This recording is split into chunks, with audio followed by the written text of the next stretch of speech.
Happy Tuesday, everybody. Welcome to the Sean O'Connell Show on ESPN 700 and 92.1 FM.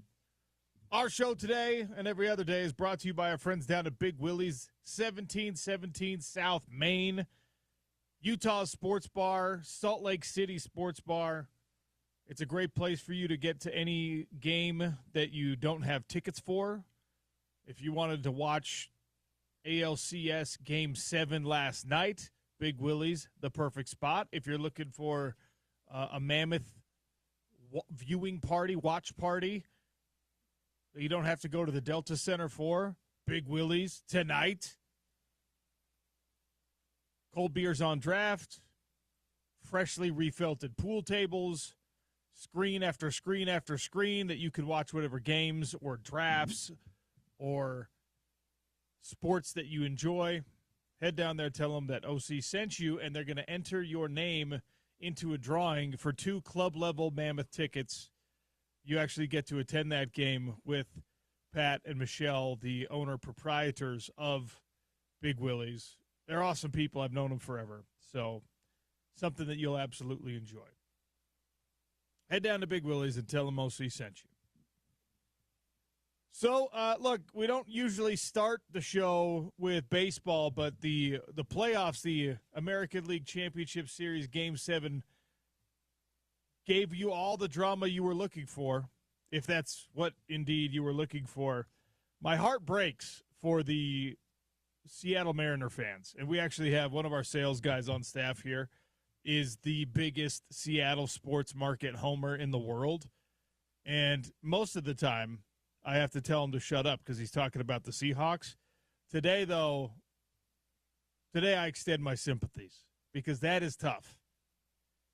The Mariners remain the only team in Major League Baseball to have never made a World Series appearance. The Blue Jays, on the backs of a clutch 3-run homer that gave them a lead, they never surrendered. They're back in the World Series for the first time since 1993. So Toronto, L.A., I don't know if there's a way to kind of like manufacture. It's not New York, L.A. It's not a Subway series or a Bay Bridge series or something like that. But it is the big Canadian sports city versus one of the 2 big American cities.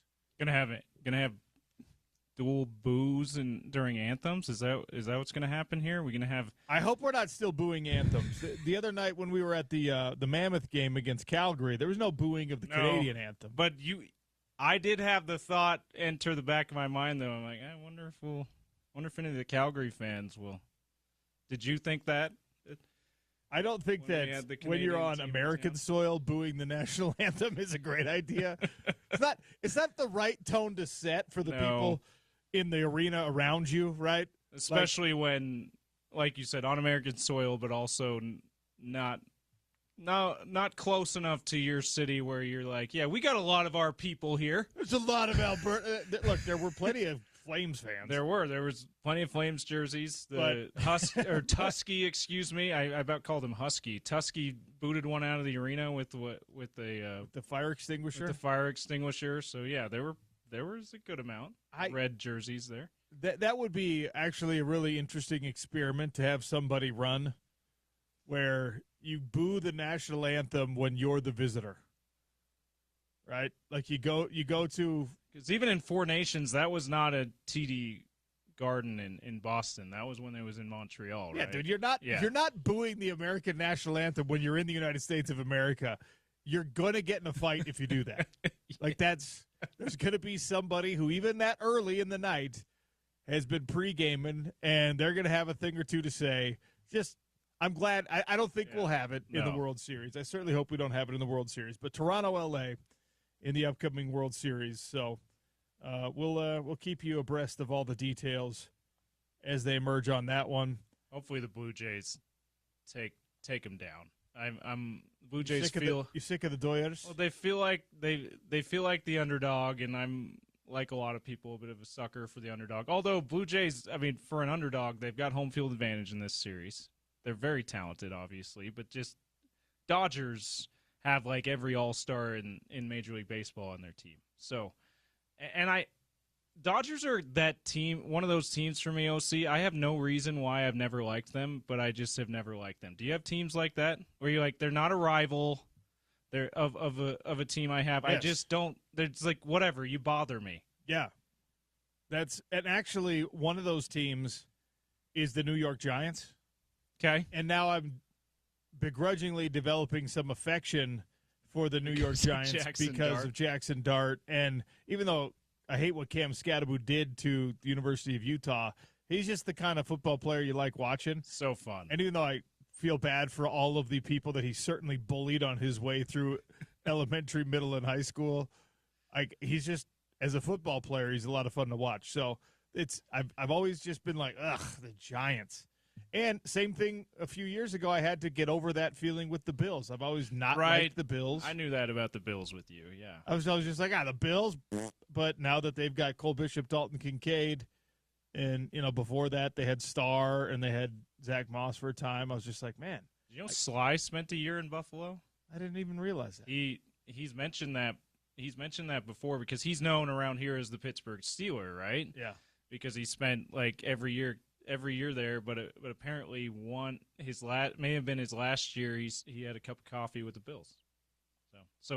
So he's a local connection. Nate Orchard spent, I think, similar time as Sly, maybe a little bit longer as Sly in Buffalo. So plenty of former Utes spent a little bit of time in Buffalo. It's actually a great question to start. It was kind of a hot start to the show yesterday, and we'll try to make it a little bit lighter today. 877-353-0700, a team that you've just always hated, even though they're not a rival. They're not in a market that you have any real connection to. It could be a college team. It could be a pro team. But I feel like everyone has these. I feel like you have your favorite team, and there's usually a good origin story on your favorite team where, like, in my case, my grandparents, specifically my maternal grandmother, helped form my fandom for a lot of the like football teams that I cared about.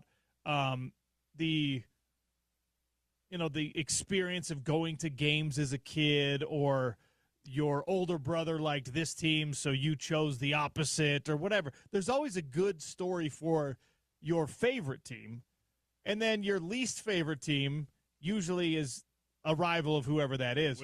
But there's always somebody who's story. There's always like a secondary, like, I also don't like them. And that one, you're just like, wait, why?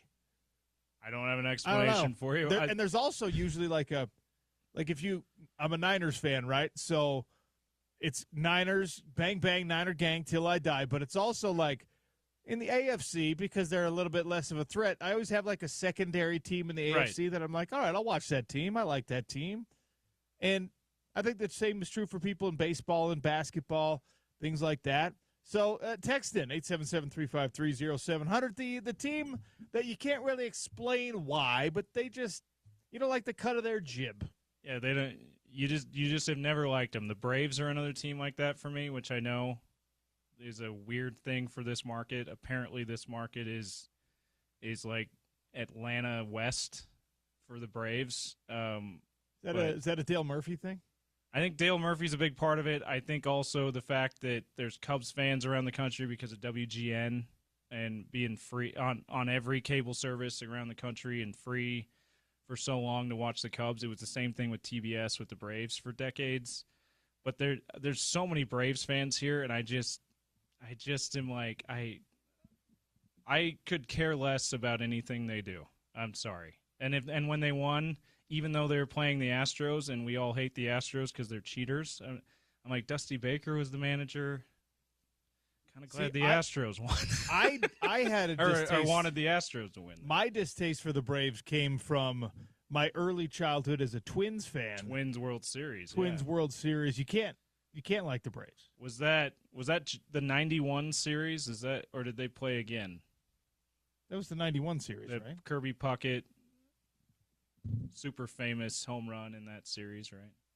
And a great catch at the wall when he was like 5'3" and somehow managed to snag one over the wall. Who was it that Smoltz dueled against where they both went 10 innings in that series? Who was that? Twins fan. Come on. Well, yeah. Sorry that my 7-year-old Jack Morris. Jack Morris, that's right. That's right. That was anyway. I was not born yet in that series. OC. Sorry to make you feel old there, but not really sorry. Game 7 of the '91 World Series. That's right. But John Smoltz got outdueled by Jack Morris. But hearing that story about how they both went into extra innings as a starting pitcher is just incredible to me. Now, here's the thing with my Atlanta Braves dislike. Don't dislike Greg Maddux. Don't dislike John Smoltz individually.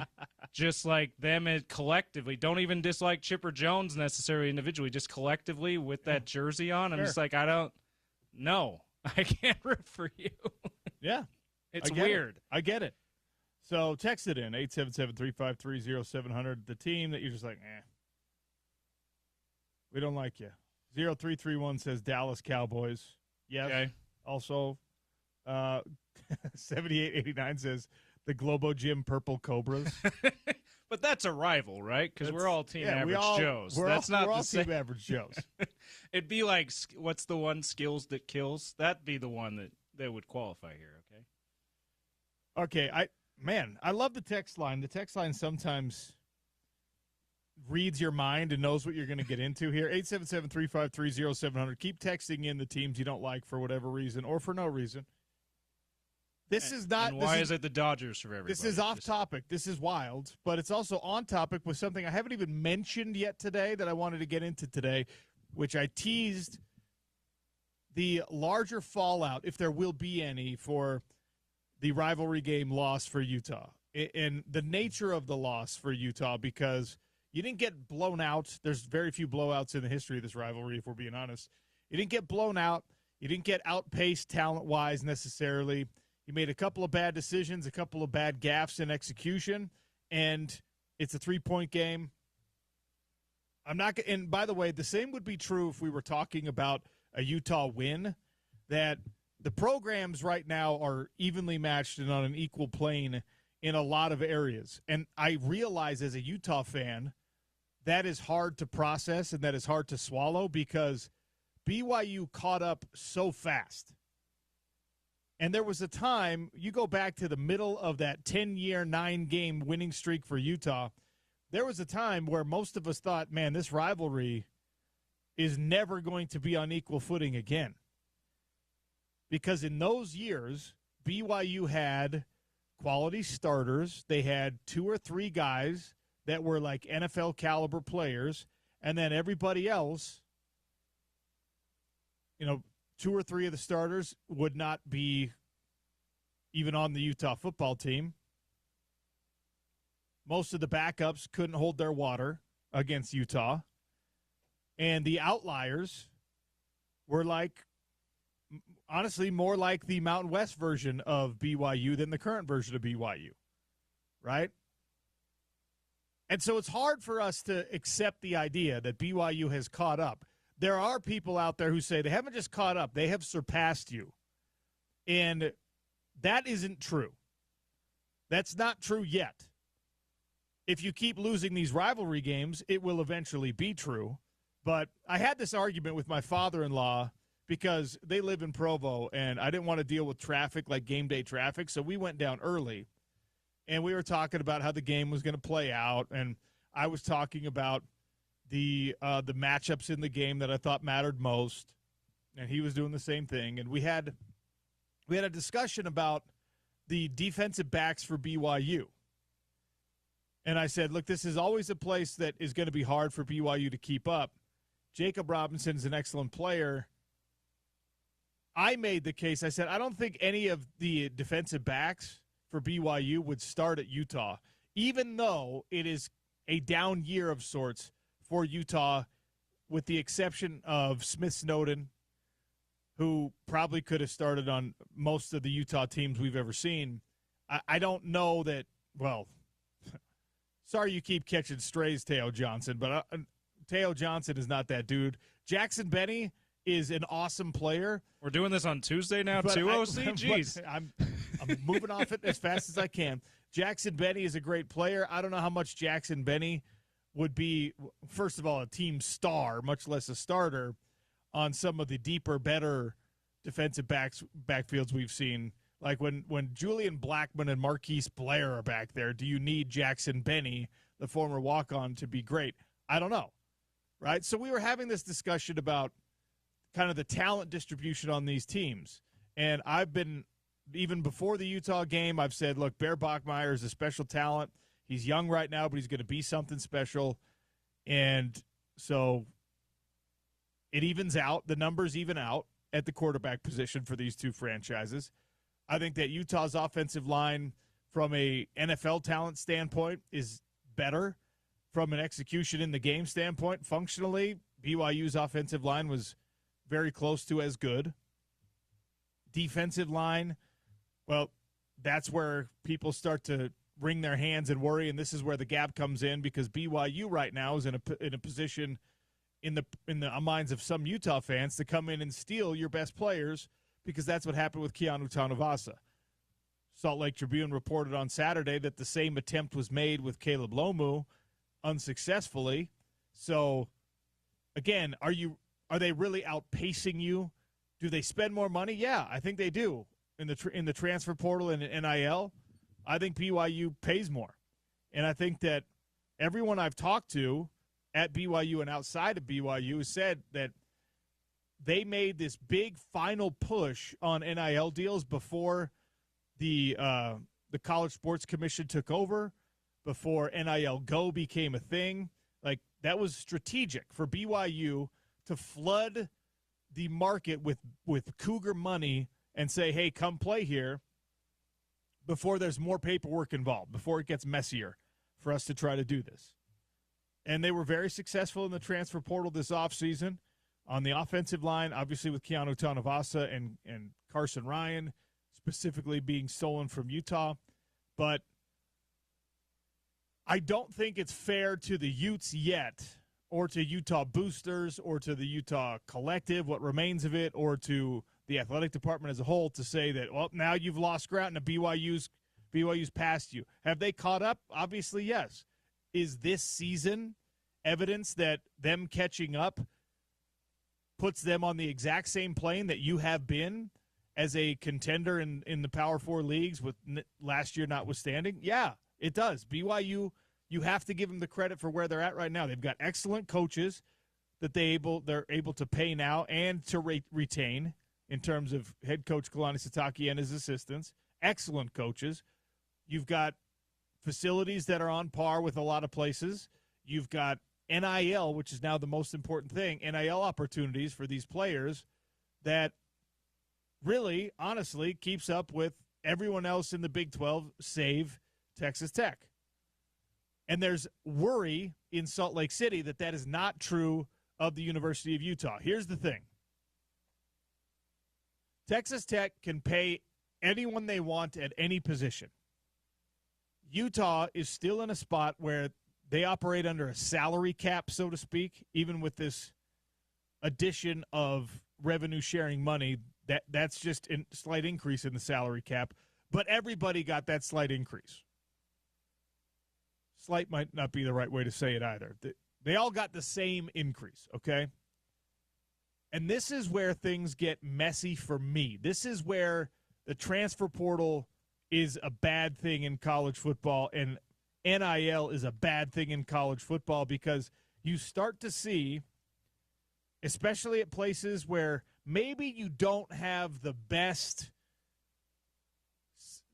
track record at that position. For Utah, it's wide receiver, where you have to overcompensate for that.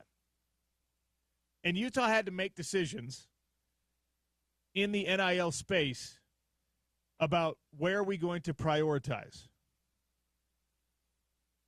Well, offensive line, we got to keep these guys here. Fano was getting money thrown at him. Lomu was getting money thrown at him. Tainoa Tongiai getting money thrown at him. You have to make sure you keep those guys there, which means you probably have to pay them. I think only market value, but market value is high for those guys, right? you had to go out and probably overpay for Devin Dampier because you needed a transfer quarterback. Because Isaac Wilson ain't it. And you knew that. So you had to go pay for a transfer quarterback, and you couldn't get John Mateer to come, and you got Devin Dampier. And I am among those who think that Devin Dampier is far from being your problem. And by the way, you don't really offensively have a bunch of significant problems. Do we wish that you could pass the ball more effectively downfield, that you could push it more effectively downfield? Yes. Is that more of a who's the chicken and the egg in that discussion, the wide receivers or the quarterback? I think you got the right quarterback, even if you had to pay an extra couple $100,000 to guarantee that he would show up at the University of Utah. I think they made the right decision there. The wide receiver room then becomes this, oh, wait. Do we have enough money left to overpay guys who do not consider Utah a primary destination for wide receiver talent? Do we have enough money left to retain the guy in spring ball, Zach Williams, who we think could be our number one receiver this coming fall? And I think that's where the issue came in for the University of Utah that has kind of reared a little bit of an ugly head through the games you've played. Because in the NBA, you don't rest guys that are making max contracts. I shouldn't say that. You do rest guys that are making max contracts. You don't replace guys that are making max contracts. The San Francisco 49ers are about to make this type of decision twice in a row at their quarterback spot, which is, by the way, contract malfeasance. That is malpractice, where they had a quarterback, a big-ticket quarterback that they were paying, in Jimmy Garoppolo, and then they were like, oh, well, this guy's actually not that good, and we're going to go with Mr. Irrelevant on the bargain rookie deal. Oh, and by the way, we wasted a draft pick on Trey Lance in between those two things. So we spent our assets on two guys that are not the answer. Now we're going to go with the bargain guy, and he'll be our answer, and we're just going to eat that sunk cost. All right? And then the same thing happens this year where you get Mac Jones on a bargain deal because he's somebody else's cast off, and now he's playing great, and Brock Purdy is the overpaid, overinflated contract with the injury problems where you're just like, well, do we just ride the hot hand? So they're having to do this twice in a row, and the Utes are having to do this at the wide receiver position where you brought in a replacement you hoped would be a replacement for some of the talent that you've been missing in the room and that you lost and aggravated the problem with Zach Williams after spring, and you pay those guys. Like, I would rather see, moving forward, Luca Caldarella, who's a bust-your-ass type player, go out there and give me effort. And you know what he's really good at, by the way? Blocking. I'd rather see him on the field, but they're not paying him. So they're not going to put him on the field right now. And I'm using Caldarella as an example, and I'm deliberately not making it worse and calling out the guys who you know who I'm talking about by name. Like they've underperformed in the past days of college football. If you underperformed at the level that we are seeing, one or two of these offensive pass-catching weapons underperform, you are benched. You're getting replaced, yeah. The coaching staff might have given you through like week 4 to prove that you can do it. And then you're on the trash pile until like the bowl game when you have a bunch of good practices built up and you're talented, you're athletic, so they're going to give you another shot. There's always second and third and fourth chances when you are super athletic. But when we're talking about can you help us win football games, now the worst part of NIL is it factors into reps. It factors into playing time, and it factors into coaches whose reputation used to be associated with, well, why'd you give this kid a scholarship? But that, compared to what you have now, is a tiny pittance of an asset burn. It used to be, why did you give this kid a $50,000 scholarship? He's bad. And, like, if you did it wrong too many times, it could affect your job security. Now, why did you give $500,000, $300,000, $1 million, $250,000 to this kid who can't play? If you're a coach, a head coach, whose boosters are saying, hey, we paid a lot of money for that kid. Why is he not on the field? Well, you got to get him on the field.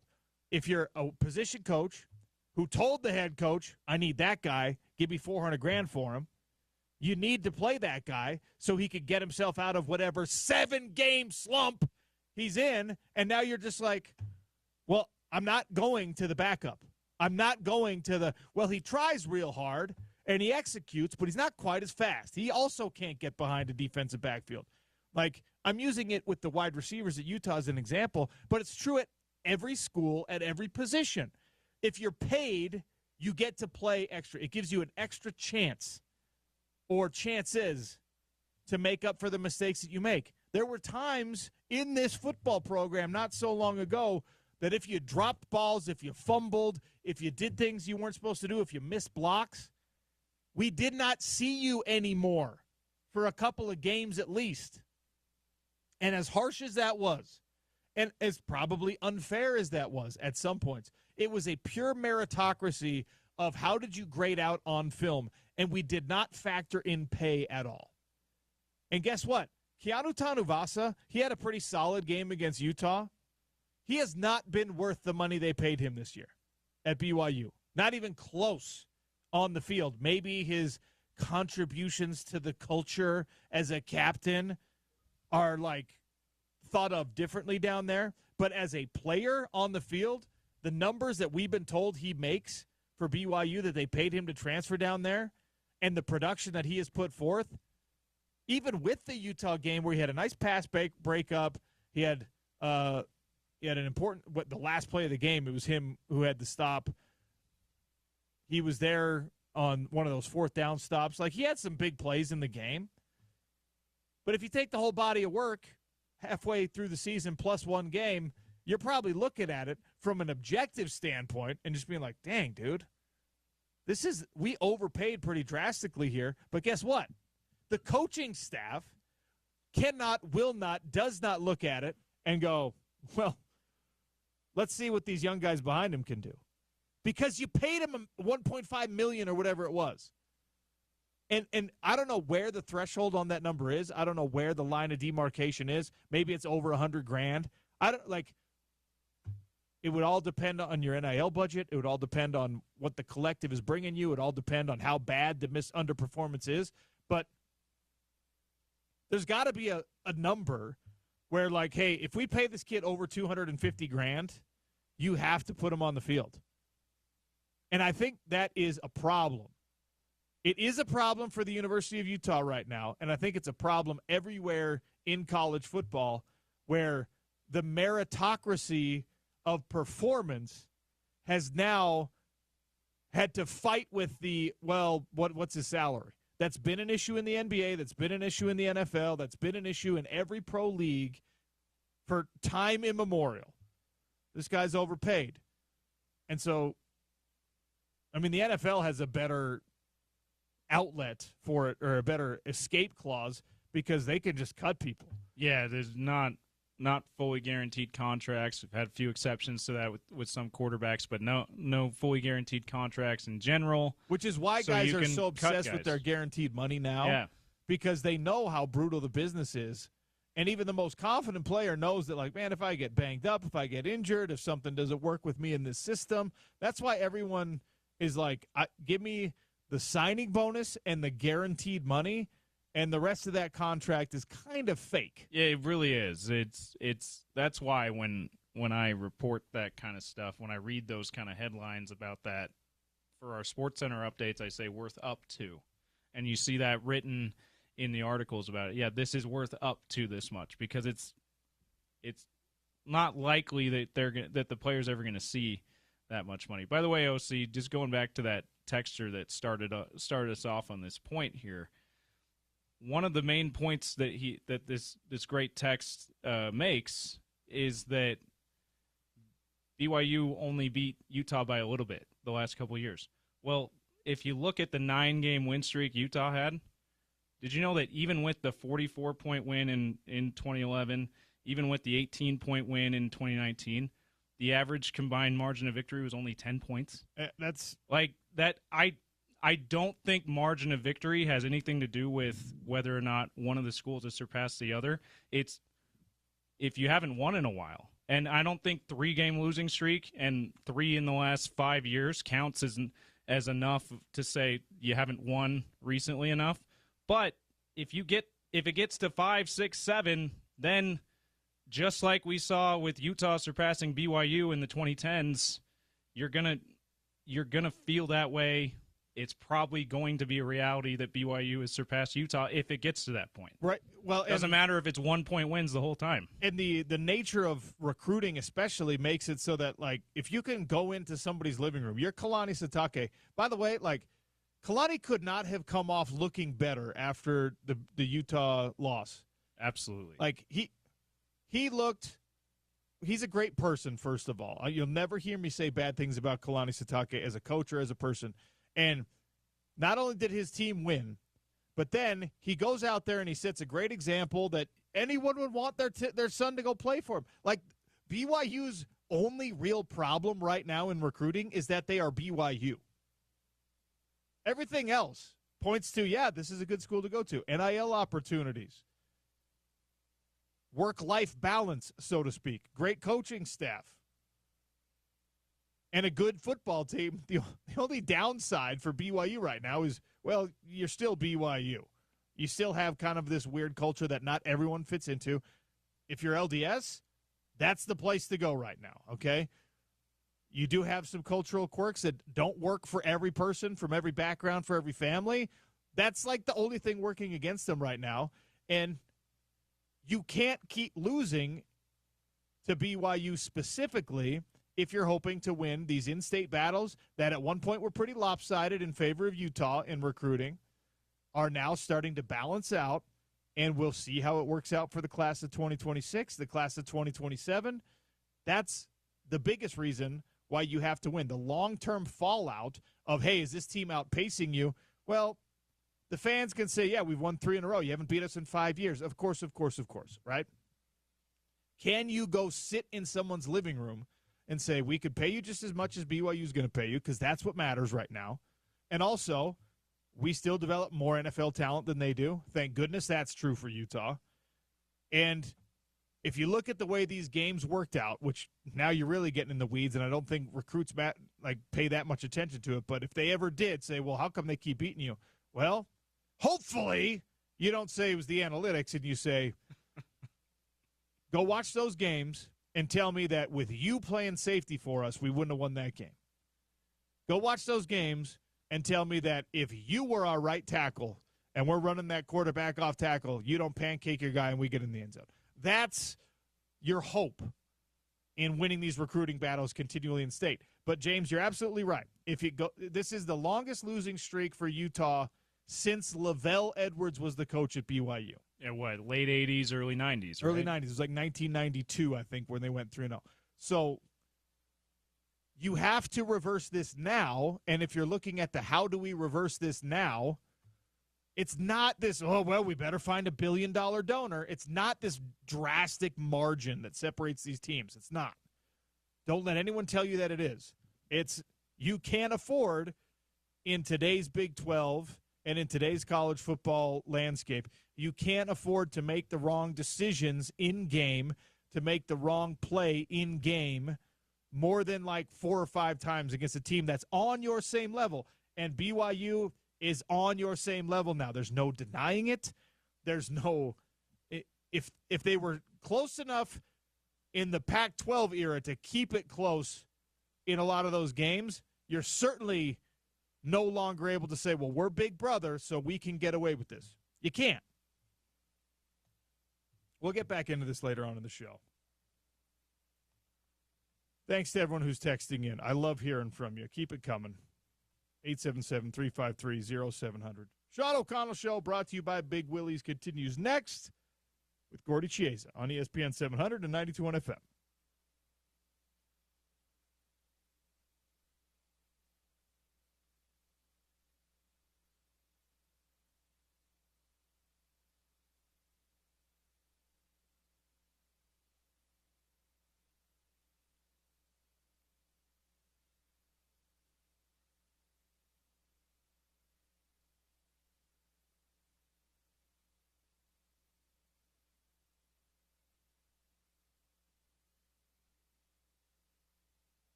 Peace out. Let's get the latest on the Utah Jazz with former Jazz assistant coach Gordy Chiesa. He's forgotten more about the NBA than any of us will ever know.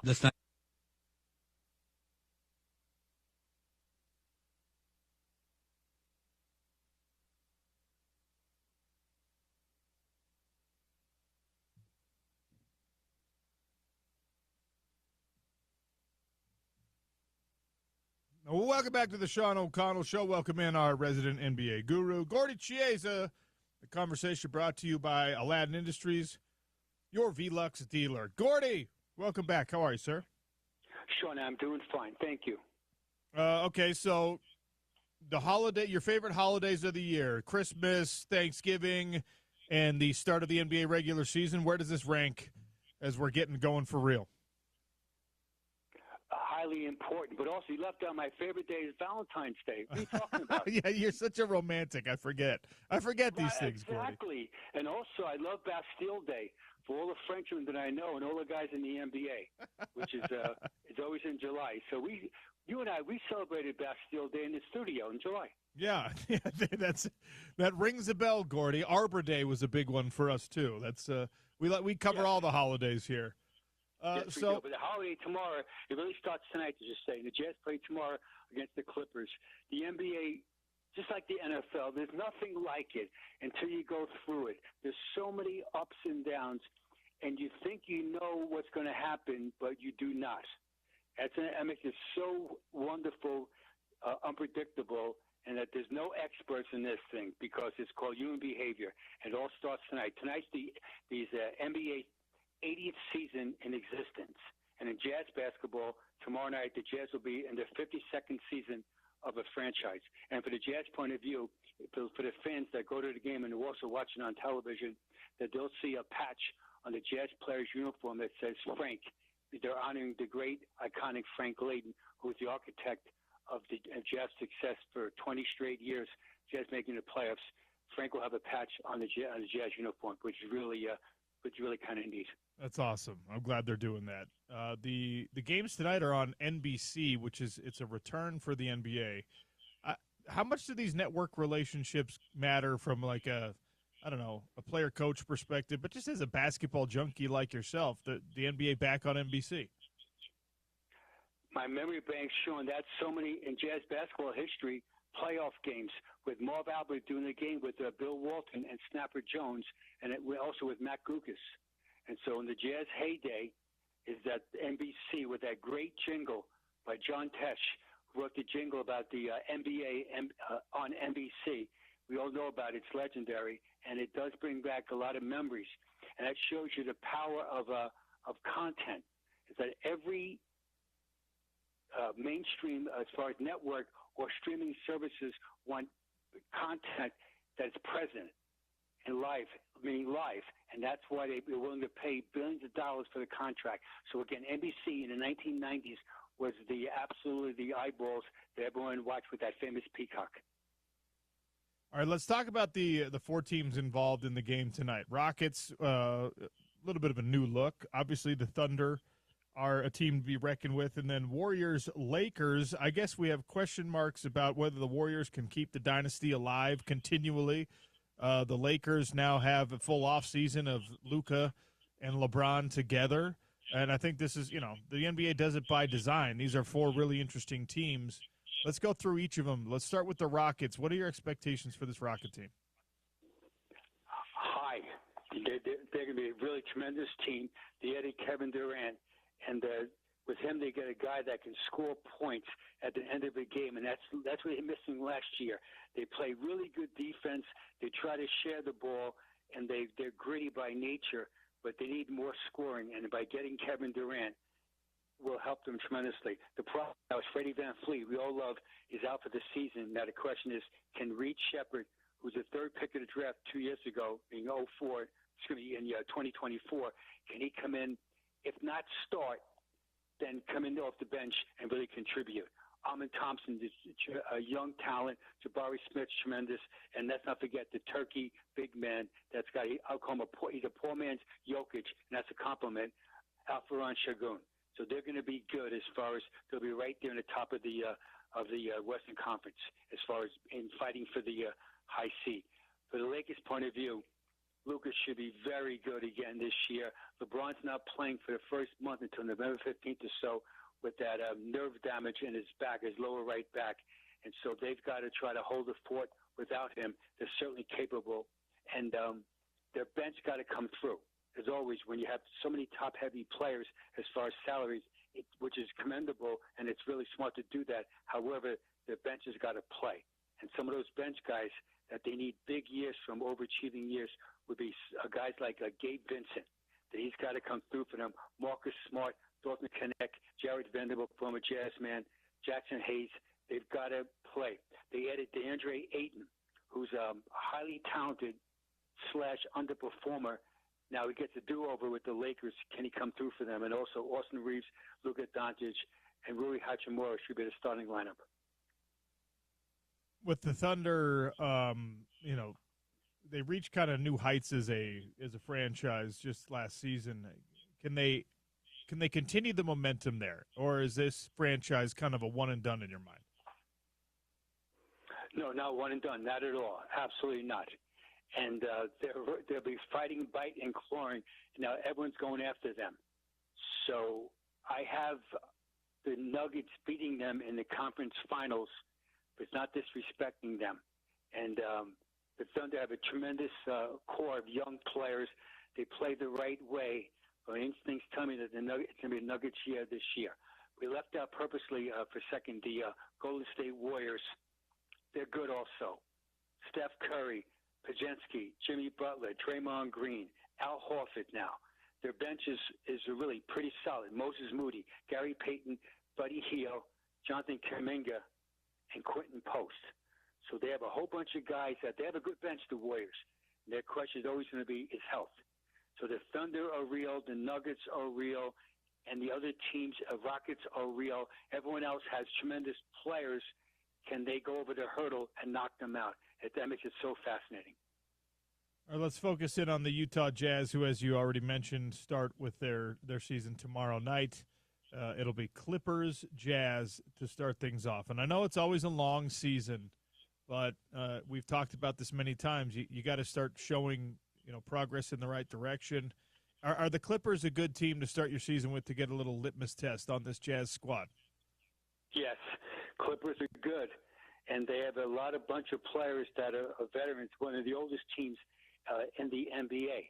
And so the Jazz are one of the most youthful teams in the NBA. However, the Jazz did add some older guys on their team, and that question is going to be, Sean, do those guys play, we'll say, 25 minutes a game, or do they keep playing all the young guys? We're going to find out after the first, we'll say, month and a half what they're going to try to do as far as playing them. But the Clippers will be a good test for the Jazz. And, the Jazz, they play the Clippers tomorrow night, Delta Center, then Friday at Kings, then Monday night the Suns, and next Wednesday against the Blazers. So 3 of the first 4 games at home, and that should give them a good chance to get off to a good start. Sean, here's the blasphemy from Gordon Chiesa. I told a recent colleague of mine, and I'll say it to you on the air, and to James Peterson and all the listeners on ESPN 700, I think the Jazz are going to be much better, vastly underrated in the context. I think they're going to finish this year 28 victories and 54 losses. Okay. Last year they were 17 and 65. So I'm saying they're going to win 11 more games. I'm glad you said blasphemy because that's not what the franchise wants to happen, right? I mean, they don't. Yes, I know, Sean. I know that's the great, unbelievable debate. I know what you're saying. I agree. I disagree. You're right. I'm right. I don't know. And that's the truth. And that is, when I say this all sincerity, it is. The Jazz are better. Also, Sean, as an athlete, you being a former athlete at a high level, I coached in the NBA for 37 years as far as in the NBA, is that you want to win. So the Jazz players, they want to win, and they should, and so they're going to be improved. And Larry Markkinen, that guy is good, and Kevin Love plays some minutes for them off the bench. He's good, and Kyle Anderson off the bench, he's good, and young Keontae George, he's good. And then Ace Bailey is a major young talent. He's going to be terrific. He'll have some good moments, though, certainly in the beginning. And so I think they're going to be improved. Can we talk about Walker Kessler for a second? His growth has been really interesting, and he's obviously made himself into a guy that a lot of Jazz fans are starting to say, well, he's an important piece for whatever the future of this team looks like. And he's also a guy that's starting to get attention from other teams. Like, hey, we need a big man that's got his skills, his abilities, his effort, his willingness on the defensive end of the floor, et cetera. It's not always you jump into the league and you're a star right away. It's fun to watch guys that year 2, year 3, year 4, they really start to kind of incrementally improve. Are we going to see that from Walker Kessler? Is Walker Kessler heading into, what is this, his 4th year in the NBA? Yeah, is he going to make another jump and make him bring himself closer to that star discussion? Not superstar discussion, but that star discussion. The answer is yes. He's going to be vastly improved. I'll offer a different viewpoint as far as he's going to be a winning starter eventually. So on a really solid team, we'll say in Jazz basketball forecasting someday when they win 50 games again, that he'd probably be the 4th best player on that team. Probably. Who's 1, 2, or 3? Hope it's Ace Bailey and whoever comes after those guys, Keontae George, etc. We're going to find out. That's future casting out. With Walker Kessler, this is his 4th year. He should improve. Also, he has an advantage right now in practice being banged around by Yusuf Nurkic. And that's a factor as far as when you do practice in the NBA, if your sidekick in the lane is putting a body on you with a Nurkic, that's a huge body, you get toughened up even in practice. And so he's going to improve. The problem right now is that sometimes he has a hard time scoring. And that's where it gets interesting, where can the Jazz pay him X amount of millions of dollars a year that as they go forward in a playoff situation, he can't score on his own? And meaning what? Face-up jumper, three-point range, catch-and-go drive, old school back-to-the-basket jump hook, old school up and under step through and one. These are things that he hasn't done so far. And that's been very, I'm sure, frustrating for the coaches internally, but also for the fans as far as visually. Quickly, Sean, yesterday there was a deadline for the Walker Kessler as far as extension. The Jazz delayed it, and where their rules are right now is that they can offer him a qualifying offer, which would be $7 million, roughly, give or take, $7 million in June of 2026, and then which gives the Jazz the right to match any offer by another team. So Walker Kessler becomes a restricted free agent, and that gives the Jazz definitely wiggle room to sign other players in the off season, meaning July next year. It gives them flexibility. And then with that also, the Jazz can go over the salary cap to sign Walker Kessler. And so if I'm a Jazz fan, do not be alarmed. It's more strategy by the Jazz. And Walker Kessler probably will get by the Jazz or by someone else roughly 4 years, $100 million to $110 million total. So roughly $26, $27 million a year. That's the going rate. That's almost the exact same contract of former Utes standout Jakob Poeltl, who now plays for the Toronto Raptors. Gordy, the season's starting tonight. Give me your predictions on, the big stuff. Champions, the MVP of the league, coach of the year. You're always so good at prognosticating these things. What do you got on the docket this year? All right, Sean, here we go. Here's the 8 Western playoff teams. Number 8, Lakers. Number 7, T-Wolves. Number 6, Mavs. Number 5, Warriors. Number 4, Clippers. Number 3, Rockets. Number 2, Thunder. Number 1, Nuggets. Yes, Sean, when I did this the other day, my heart was pounding when I didn't put the Spurs in there. There should be a play-in team. And then in the Eastern Conference, quickly, the Celts, despite Jason Tatum not being there, they might get him back roughly. It's a miracle. March 1st, so he's really doing a great job in his rehab, and his body's responding. 8 Celtics, 7 Heat, 6 Hawks, 5 Magic, who's a wild card team because they've gotten dramatically better, 4 Bucks, 3 Pistons, another wild card team, 2 Knicks, and 1 Cavs. No Pacers. There are too many injuries, and no 76ers. Those are my playoff teams. All right, what happens now? As far as in the conference finals next year, in the East, I have the Cavs over the Knicks, and in the West, I have the Nuggets over the Thunder. Nuggets over Thunder, Cavs over Knicks in the conference finals. Who wins the NBA championship? Nuggets over Cavs. I'm loving Jokic. I love him. I love that guy, the way he plays. But besides that, objectively, is that the coach is vastly underrated, even though Michael Malone did a good job there also. Those more internal issues. I have no idea totally. But David Adelman is really a good coach. Does that mean Jokic is your MVP next year? That's right. Here's some numbers as far as accolades, as far as potentially. MVP next year, I'm saying Nikola Jokic. The 6th man of the year, we love this guy, Alex Caruso of the Thunder. The clutch player of the year, Anthony Edwards of the T-Wolves. The rookie of the year is going to be Cooper Flagg of the Mavericks, and a very close second, because he's on a lesser team, B.J. Edgecombe of the 76ers. The most improved player, which is always the most fun award, is going to be Amin Thompson of the Rockets, who's a major, unbelievable talent. And the coach of the year should be next year J.B. Bickerstaff of the Pistons. And defensive player of the year should be Victor Wembanyama of the Spurs. Now remember, you have to play 65 games regular season to be eligible for these awards. So Wembanyama played last year 46 games. He would have been a defensive player of the year, but didn't qualify as far as the games. That's why it's so important. Now it gets interesting.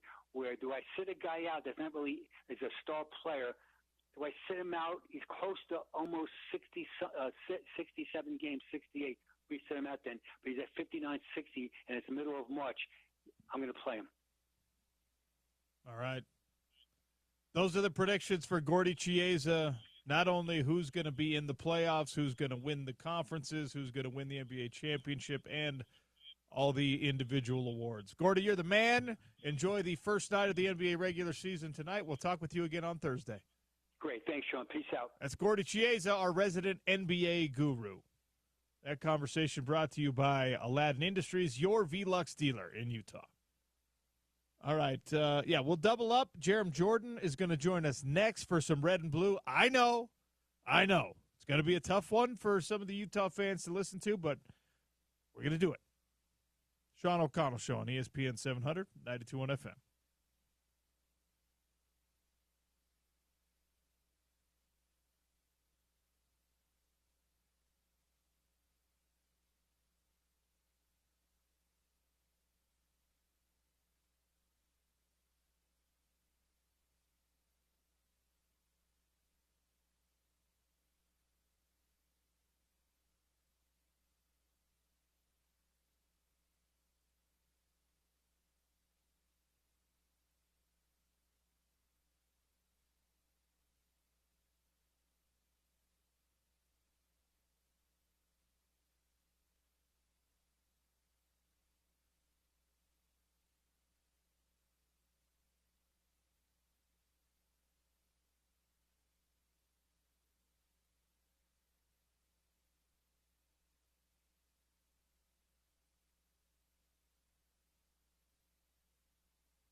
Really interesting feedback on the text line from what we were talking about this morning. We're going to effort Jerem Jordan for some red and blue and talk about what's going on with the BYU Cougars after a big-time in-state rivalry game win.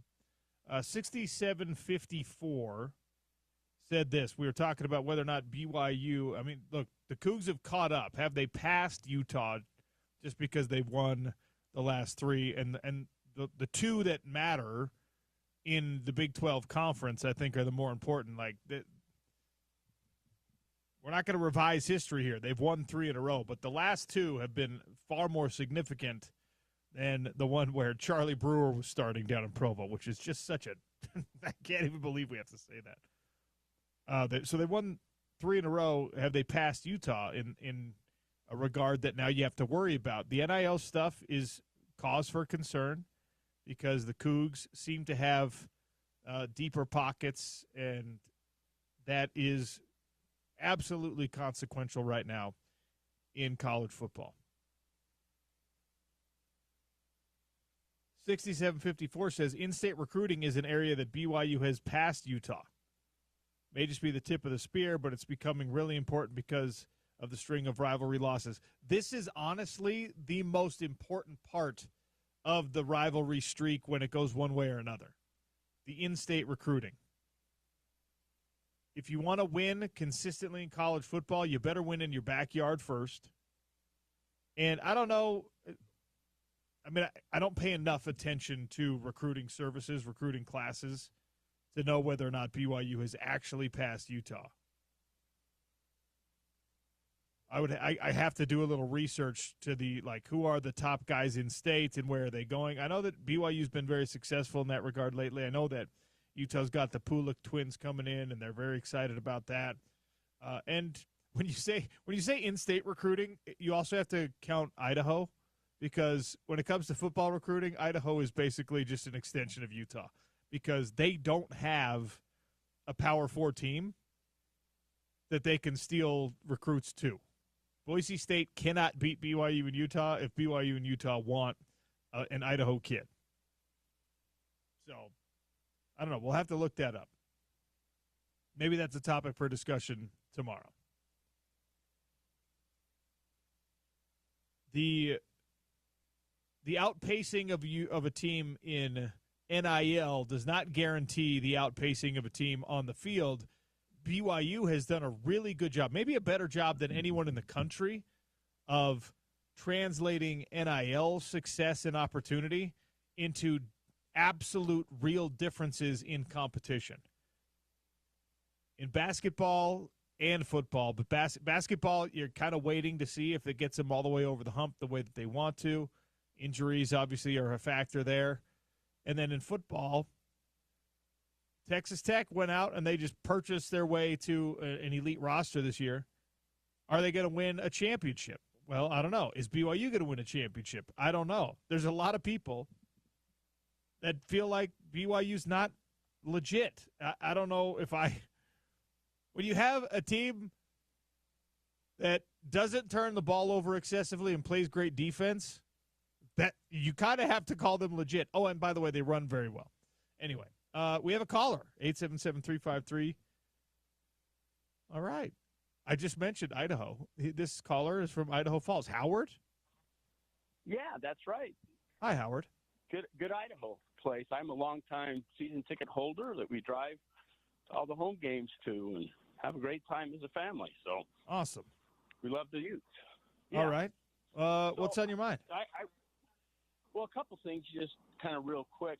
One thing with the NIL is, ultimately speaking, there's only so many dollars, and you may spend a lot of dollars on one or two or maybe three, but then that kind of runs out. So there's still some really good players that are available that maybe other places can still offer them and still be very competitive. I think we're seeing that a little bit with Alabama and other SEC and Big Ten schools. So I'm not overly worried at this point anyway. You're right. BYU has some momentum kind of going at this point, but I'm not overly concerned.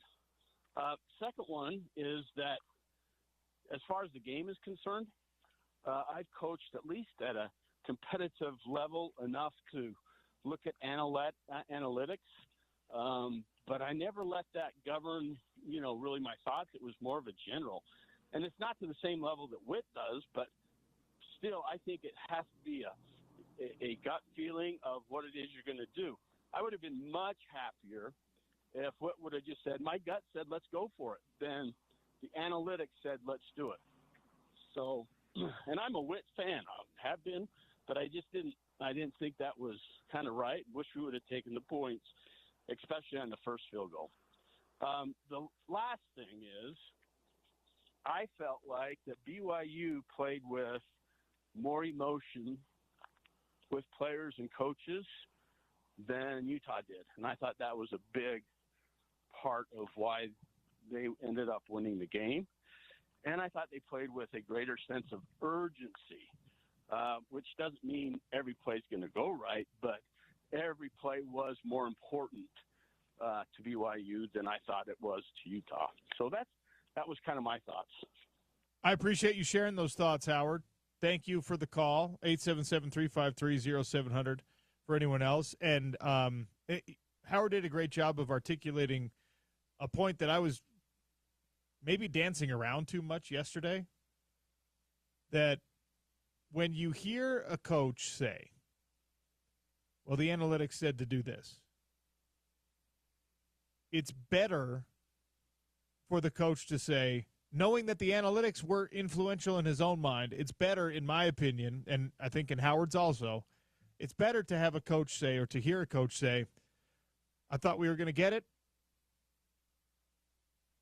I went with my gut. Thought it was the right call. I was wrong. And that would have been received, I think, a lot better in both the immediate post-game press conference and in yesterday's press conference by the Utah fan base. I also don't think that there's a lot of concern over how the fan base receives anything, which is fine because you got 5 games left, I think. All right, red and blue time. Jerem Jordan joins us here on the Sean O'Connell Show. And it's fashionably late because when your Cougs win, you just get to waltz in whenever you want, I guess. Hey, Jerem. Dun, dun, dun, dun, dun, dun. Oh, hey, what's up? I'm in Kansas City at Big 12 Basketball Media Day, so my apologies. But happy to join, and there's no hit the week after that I would rather be on than today. I'm sure that's true. And I was internally debating whether or not we could just skip red and blue, but I thought that would be weak-minded, and we're not going to do that here on the Sean O'Connell Show. No, you're fair. You hey, you own it. All good, man. Yeah, come on. Look, a big-time win for the Cougs on Saturday nights. Big-time atmosphere down at LaVell Edwards Stadium. Obviously, we talked about this going into the game. It's nationally televised, a national spotlight with the big noon set there on campus and things like that. And Kalani and his crew come through with a hard-fought victory. How'd they make it happen? What was the biggest key in your mind for BYU to pull this thing out? BYU in its 3-game win streak now against Utah is not turned it over, and they have taken it away 7 times. I mean, that during the 9-game win streak for Utah, that was the onus, right? It seemingly was a terminal turnover and a +2 or 3 margin almost every game. So that sticks out first. And then the other is that BYU ran for 202. The fact that BYU did what it does best, which is run the rock, with L.J. Martin, who went for 122, Bear Bachmeier, who went for 64. They had those 2 in the run game. That's BYU's best thing. They can control the clock. They can get in manageable third down distances. They got some field position on some takeaways. Those 2 really stick out. The BYU got takeaways and were able to run the ball. That's how they've been able to get to 7-0. Because BYU's not the most explosive, dynamic, tempo offense in the country, but they take care of the rock. They run it. And I know BYU fans don't want to admit this, but BYU has turned into Utah. And frankly, this is the way that a lot of winning football happens, especially if you have a quarterback who's a little younger, a little newer. Bear Bachmeier's done a great job as a true freshman. They're not asking him to throw it 40 times. They're asking him to be efficient, make plays when it's there. And they have. And BYU's done a great job of doing those things. And they're 7-0, and big game at Iowa State Saturday. I don't know if you know this number. Did BYU miss any tackles on Saturday? Like, and when you say BYU's become Utah, they just don't do a lot of that. Yeah, I mean, there were missed tackles for sure. Isaiah Glasgow, Jack Kelly missed a couple, but no, the sound tackling, like this Jay Hill defense obviously is doing a great job. Timely blitzes, pressures at a certain time. Certain times you're dropping 8 and making Dan Pierre look down the field. I remember one in particular when I think Utah was inside the 30. There were like 7 seconds. Dan Pierre ran for 2 yards. That was perfect defense. Nothing was there. Nothing was forced. He ran for just a couple of yards. You move on to the next play. So, yeah, and shout out to Jack Kelly who played with the bum shoulder. He's hurt. He just played. The availability report is not whether you're injured. It's whether you're going to play or not and the status there. And Jack was never going to miss that game. He was a warrior out there. Even when he had to tackle a 300-pound defensive lineman, he laid it in there. Did Chris Malafala get reincarnated? I was like, what? This is awesome. That was a new wrinkle. That was fun. Even caught a pass, right? That was a fun wrinkle from Jason Beck. So there were a couple, and I said this would be the case, and it turned out to be the case. There were 4 or 5, maybe 6 plays in this game that really determined the outcome of the game, and BYU made them, and Utah, unfortunately, was not able to. If it's even possible, like, suck the blue blood, the Cougar blue blood out of your body and tell me how you would feel if your head coach did not take the points on 2 short field goal attempts. I'm not even talking about the 40-plus yarder, but 2 short field goal attempts. One when the game was a 3-point margin, so a made field goal would have tied it up. How'd you feel about the Kyle Whittingham decisions to not go for the field goal on those 2 situations? I thought it was interesting. I mean, given how good on 3rd down and 4th down, frankly, Utah had been, I understand the confidence. And let's be honest, every team has the book. They look at the book, it says go. They probably listen to the book most of the time. I just in this rivalry where points were probably going to be at a premium and the game is typically close. What is it, 21 in the last 25, decided by 7 or something?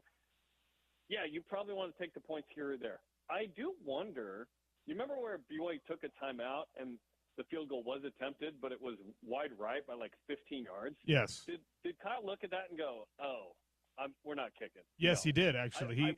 He admitted that. He said it was he missed by a lot, not by a little, so we changed our mind.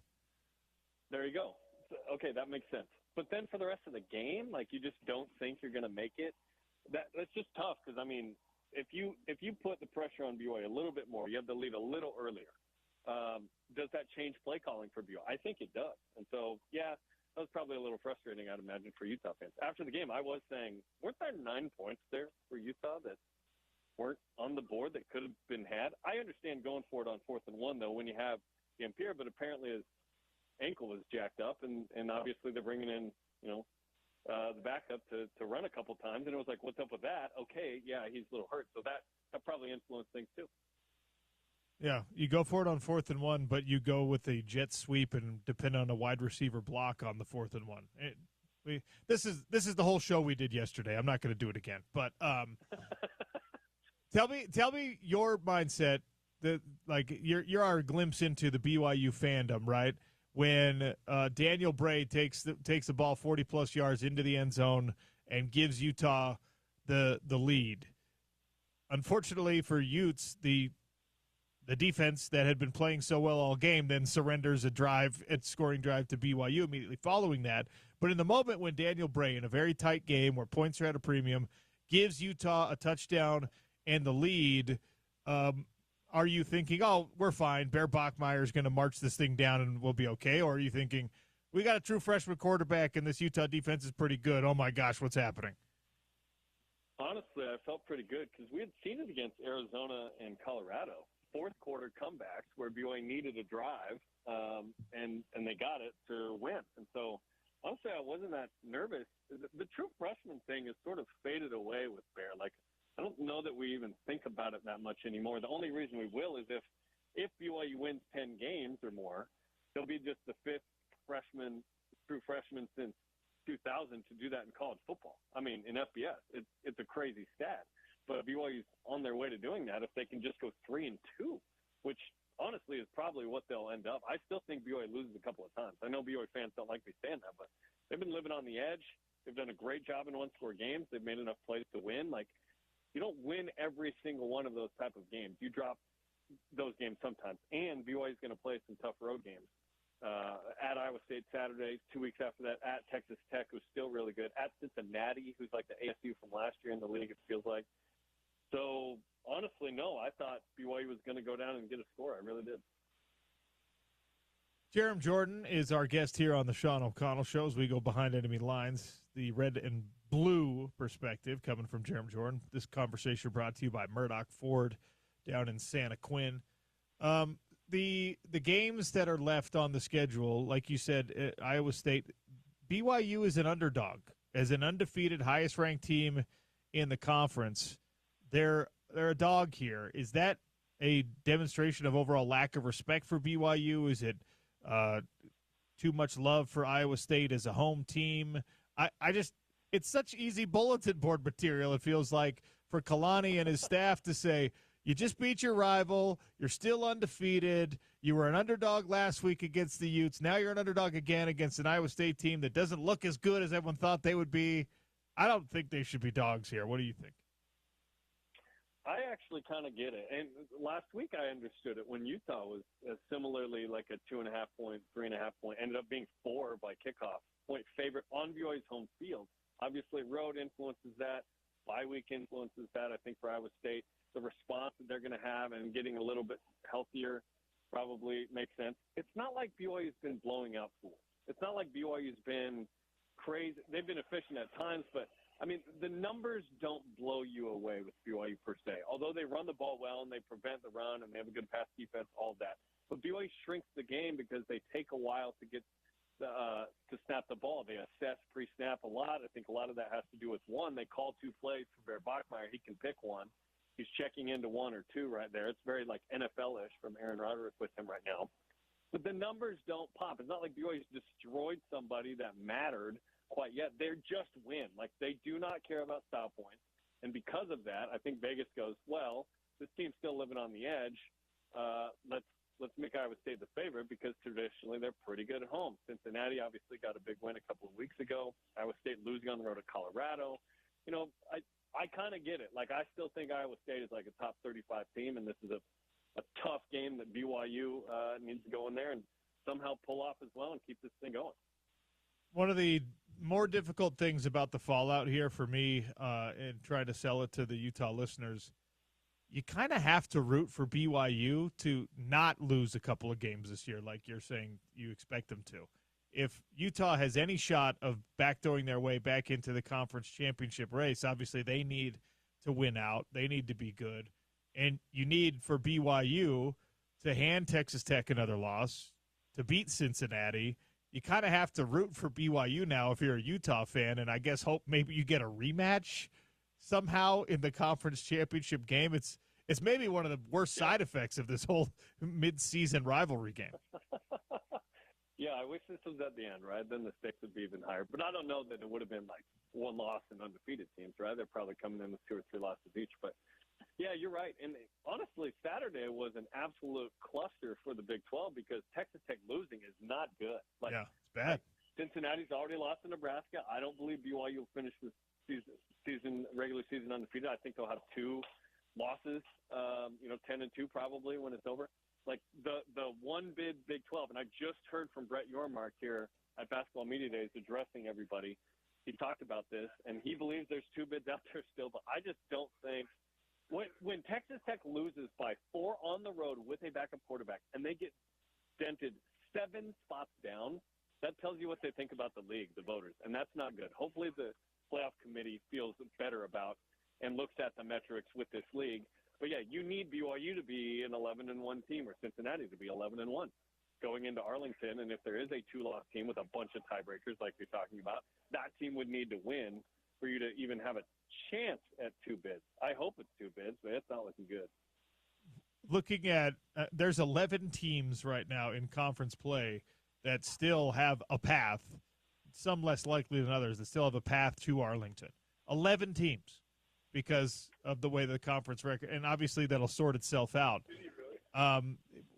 What is your level of confidence that BYU, even with maybe those 2 losses that you have penciled in, is one of those teams in the conference championship game coming off of, a big win over Utah? Depends on all the tiebreakers, right? I mean, after last year, there's some scar tissue there of like, 10-2 wasn't good enough, 7-2 in league wasn't good enough. Just depends who you lose to and whatever. This is just part of being in a big league like this, 16 teams. It's one of the cons. I love that BYU obviously is in a Power 4 and in the Big 12, but all these tiebreakers, there's some random website that you could punch in who wins, who loses. I was doing that way too often last year. I don't want to even touch that website again. So I'm hoping BYU somehow just emerges with 1 loss. But, I mean, the probability is that there's a couple of losses there and that several teams have losses. I thought Texas Tech was going to lose to somebody. I just didn't think it was last week. And here's ASU without Scattaboo with an injured Jordan Tyson. And obviously Sam Levitt is probably the MVP of the league given when he was out against Utah. Utah destroyed ASU, and it affected that defense. I think he's the MVP of the league in terms of if he plays, they are way better. I've told everyone as the coaching carousel continues to spin and, there's a Florida job open now, that you're not prying Kalani Sitake out of Provo now that he's got it cooking down there. I just don't think I don't think it could happen. But will BYU throw like a Kurt Signetti type contract in front of him to make sure that if there is anyone, a UCLA or a Florida or an Oklahoma State or whichever other jobs end up being available in this cycle, to guarantee like, hey, not only do you love being here, but you're also one of the highest paid coaches in the country and you've put us exactly where we need to be. Is that a possibility for Kalani Sitake as the head coach for BYU? I mean, it might already be there after last year. They didn't discuss the exact terms, but they extended him into the 2030s, right, the foreseeable future. Also with Kevin Young, he was heavily courted by the Phoenix Suns, and they had to re-up with him. And so, yeah, to keep great coaches, you've got to do something dire, and I think BYU right now understands that they have 2 special guys leading those 2 programs, and they're going to make sure they're in Provo as much as humanly possible. And frankly, if Kevin Young and BYU men's basketball actually do what they could do, which is Elite 8 or Final 4, he's going to be heavily courted again. This is going to be a year-over-year thing to keep these guys. But right now, BYU's cooking with oil with both programs, so keep it going. Is it championship or bust? I mean, Kalani's checked a lot of these boxes, including building a little win streak, the longest since Lavelle in the early 90s against the rival. He's done pretty much everything. He's winning recruiting battles. He has not yet won a conference championship, and you're obviously off to a very hot start. And the optimism, I imagine, is at an incredible high down there in Provo. So if it's anything less than a conference championship this year, are fans going to end up disappointed?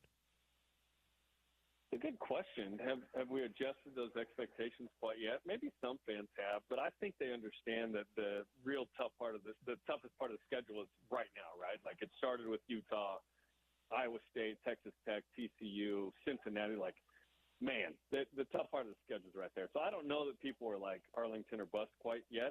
But honestly, an appearance in the game is sort of the next step. I don't know that people are like, we have to win that appearance. Like, let's get to that game and let's see if we can't win it. And obviously, after almost making a college football playoff last year, that was juicy, and it was within BYU's control. So the narrative from the team perspective coming into the year was, we want to prove that it wasn't a fluke, that we are as good as last year's team or better. And I think so far they've answered the call. But again, we got some tough games coming up. If BYU beats Iowa State and Texas Tech, John, we can start having some of those conversations to me about Arlington, about CFP. Look at that. Jerem Jordan, just like a coach, one game at a time. Love it. Why did a clipboard just show up in my hands? That's crazy. Are you doing okay after the Mariners' loss? No. Extremely bummed. Didn't like George Springer because of the Astros thing before that. And so, yeah, I was about to get on a plane to Kansas City last night, and that was devastating. But what do you hear from the boys? Hopefully they put it together in the next year or two. But it's just tough because you're up 2-0 in that series, and you blow 4 or 5. And you're up 3-2. And, yeah, no, it was tough, man. It was tough. Has BYU game day been canceled now that they allowed me to go on the set? Yeah, that was the last one. They said we had too much crimson on there, so they called it out. No, you did a great job. That's what I heard. I didn't actually hear it, but I heard that it was awesome, and it was great to see you.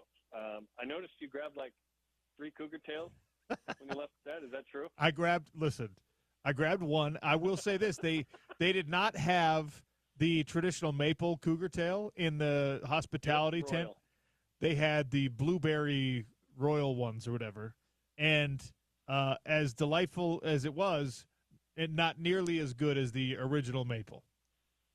Okay. Well, I imagine that would be your answer, but no, disagree. I'm glad I got a chance to try it, but I'm just saying that the maple cougar tail is undefeated. It's like you can't get much better than a foot-long maple bar. I do love the idea, though, of just forcing Utah fans who want that donut to have to buy a blue one. Like, that's just well played. and they announced, by the way, that all time they have sold over 1 million cougar tails now. Yes, I heard that. On Twitter was like, "Don't celebrate this love of sugar." Yeah, no, celebrate it. We don't drink or vape. So what? Like, come on. Like, we need sugar. It's okay. Wisdom of proof. That actually is one of the hilarious things. You'll find a lot of people who are bigger fans of Dave Portnoy than I am, but he brings a certain element when he goes to campus, and that was one of the hilarious things about his now 2 forays into our state. He was like, "Look, you know what I've realized? These people, they don't drink, they don't smoke, but they really get down on the sweets." Because he did the creamer, he did the cougar tail, he did all that stuff, and he figured out Mormondom in like 10 minutes. Be like, "Oh, the vice is sweets." Yeah, that's how it works. And we live in a world where Conor McGregor and Dave Portnoy have worn BYU swag this year in a positive manner. This is a new era of BYU sports. They're really embracing the darker side of things down there in Provo now. It's wonderful. I suppose so. All within the confines of the BYU way. But it's crazy, man. And it should be fun. By the way, I did my interview with Lee Kamar, the women's basketball coach of BYU, with Utah on the podium, so all the Utah stuff in the background. So, I thought the game ended Saturday, but it continues here in Kansas City. The rivalry never ends. It never will, and hopefully Utah can pull something out in the basketball rivalry, which admittedly doesn't have quite the oomph, but we'll keep our fingers crossed here on the home of the Utes. Jerem, it's always a great pleasure to hear from you, and we got to see you on Saturday, which was even better. Thank you for your time, sir. Thanks, Sean. You're the best. Jerem Jordan, BYU Sports Nation, Cougars insider. He really is one of the best in the biz. They did invite me down there onto set. One of the people on Twitter said I was incredibly arrogant. I was dumbing down my arrogance significantly for the appearance because I thought it was nice for them to invite me to be on. Hema Hemuli, the producer who invited me to come on, I consider him a friend. Dave Nixon and Blaine Fowler and I have all done radio together before. So I really dumbed down my arrogance quite a bit, and still there were a couple people on Twitter who were just like, "You were the worst, and we hated you." Like, okay. How dare you say humbly that Utah's going to win even though you respect BYU? How dare you say that? I did say that it would be a close game, and I did say that BYU had positional advantages in 2 different spots, and yet that was still too arrogant for the BYU so arrogant. OC. You know why? It's because I was smiling when I was on. They want Utah fans to be miserable, and for BYU to be the only happy fans in the world. It's funny. I don't think Spence Checketts Jr. Yes.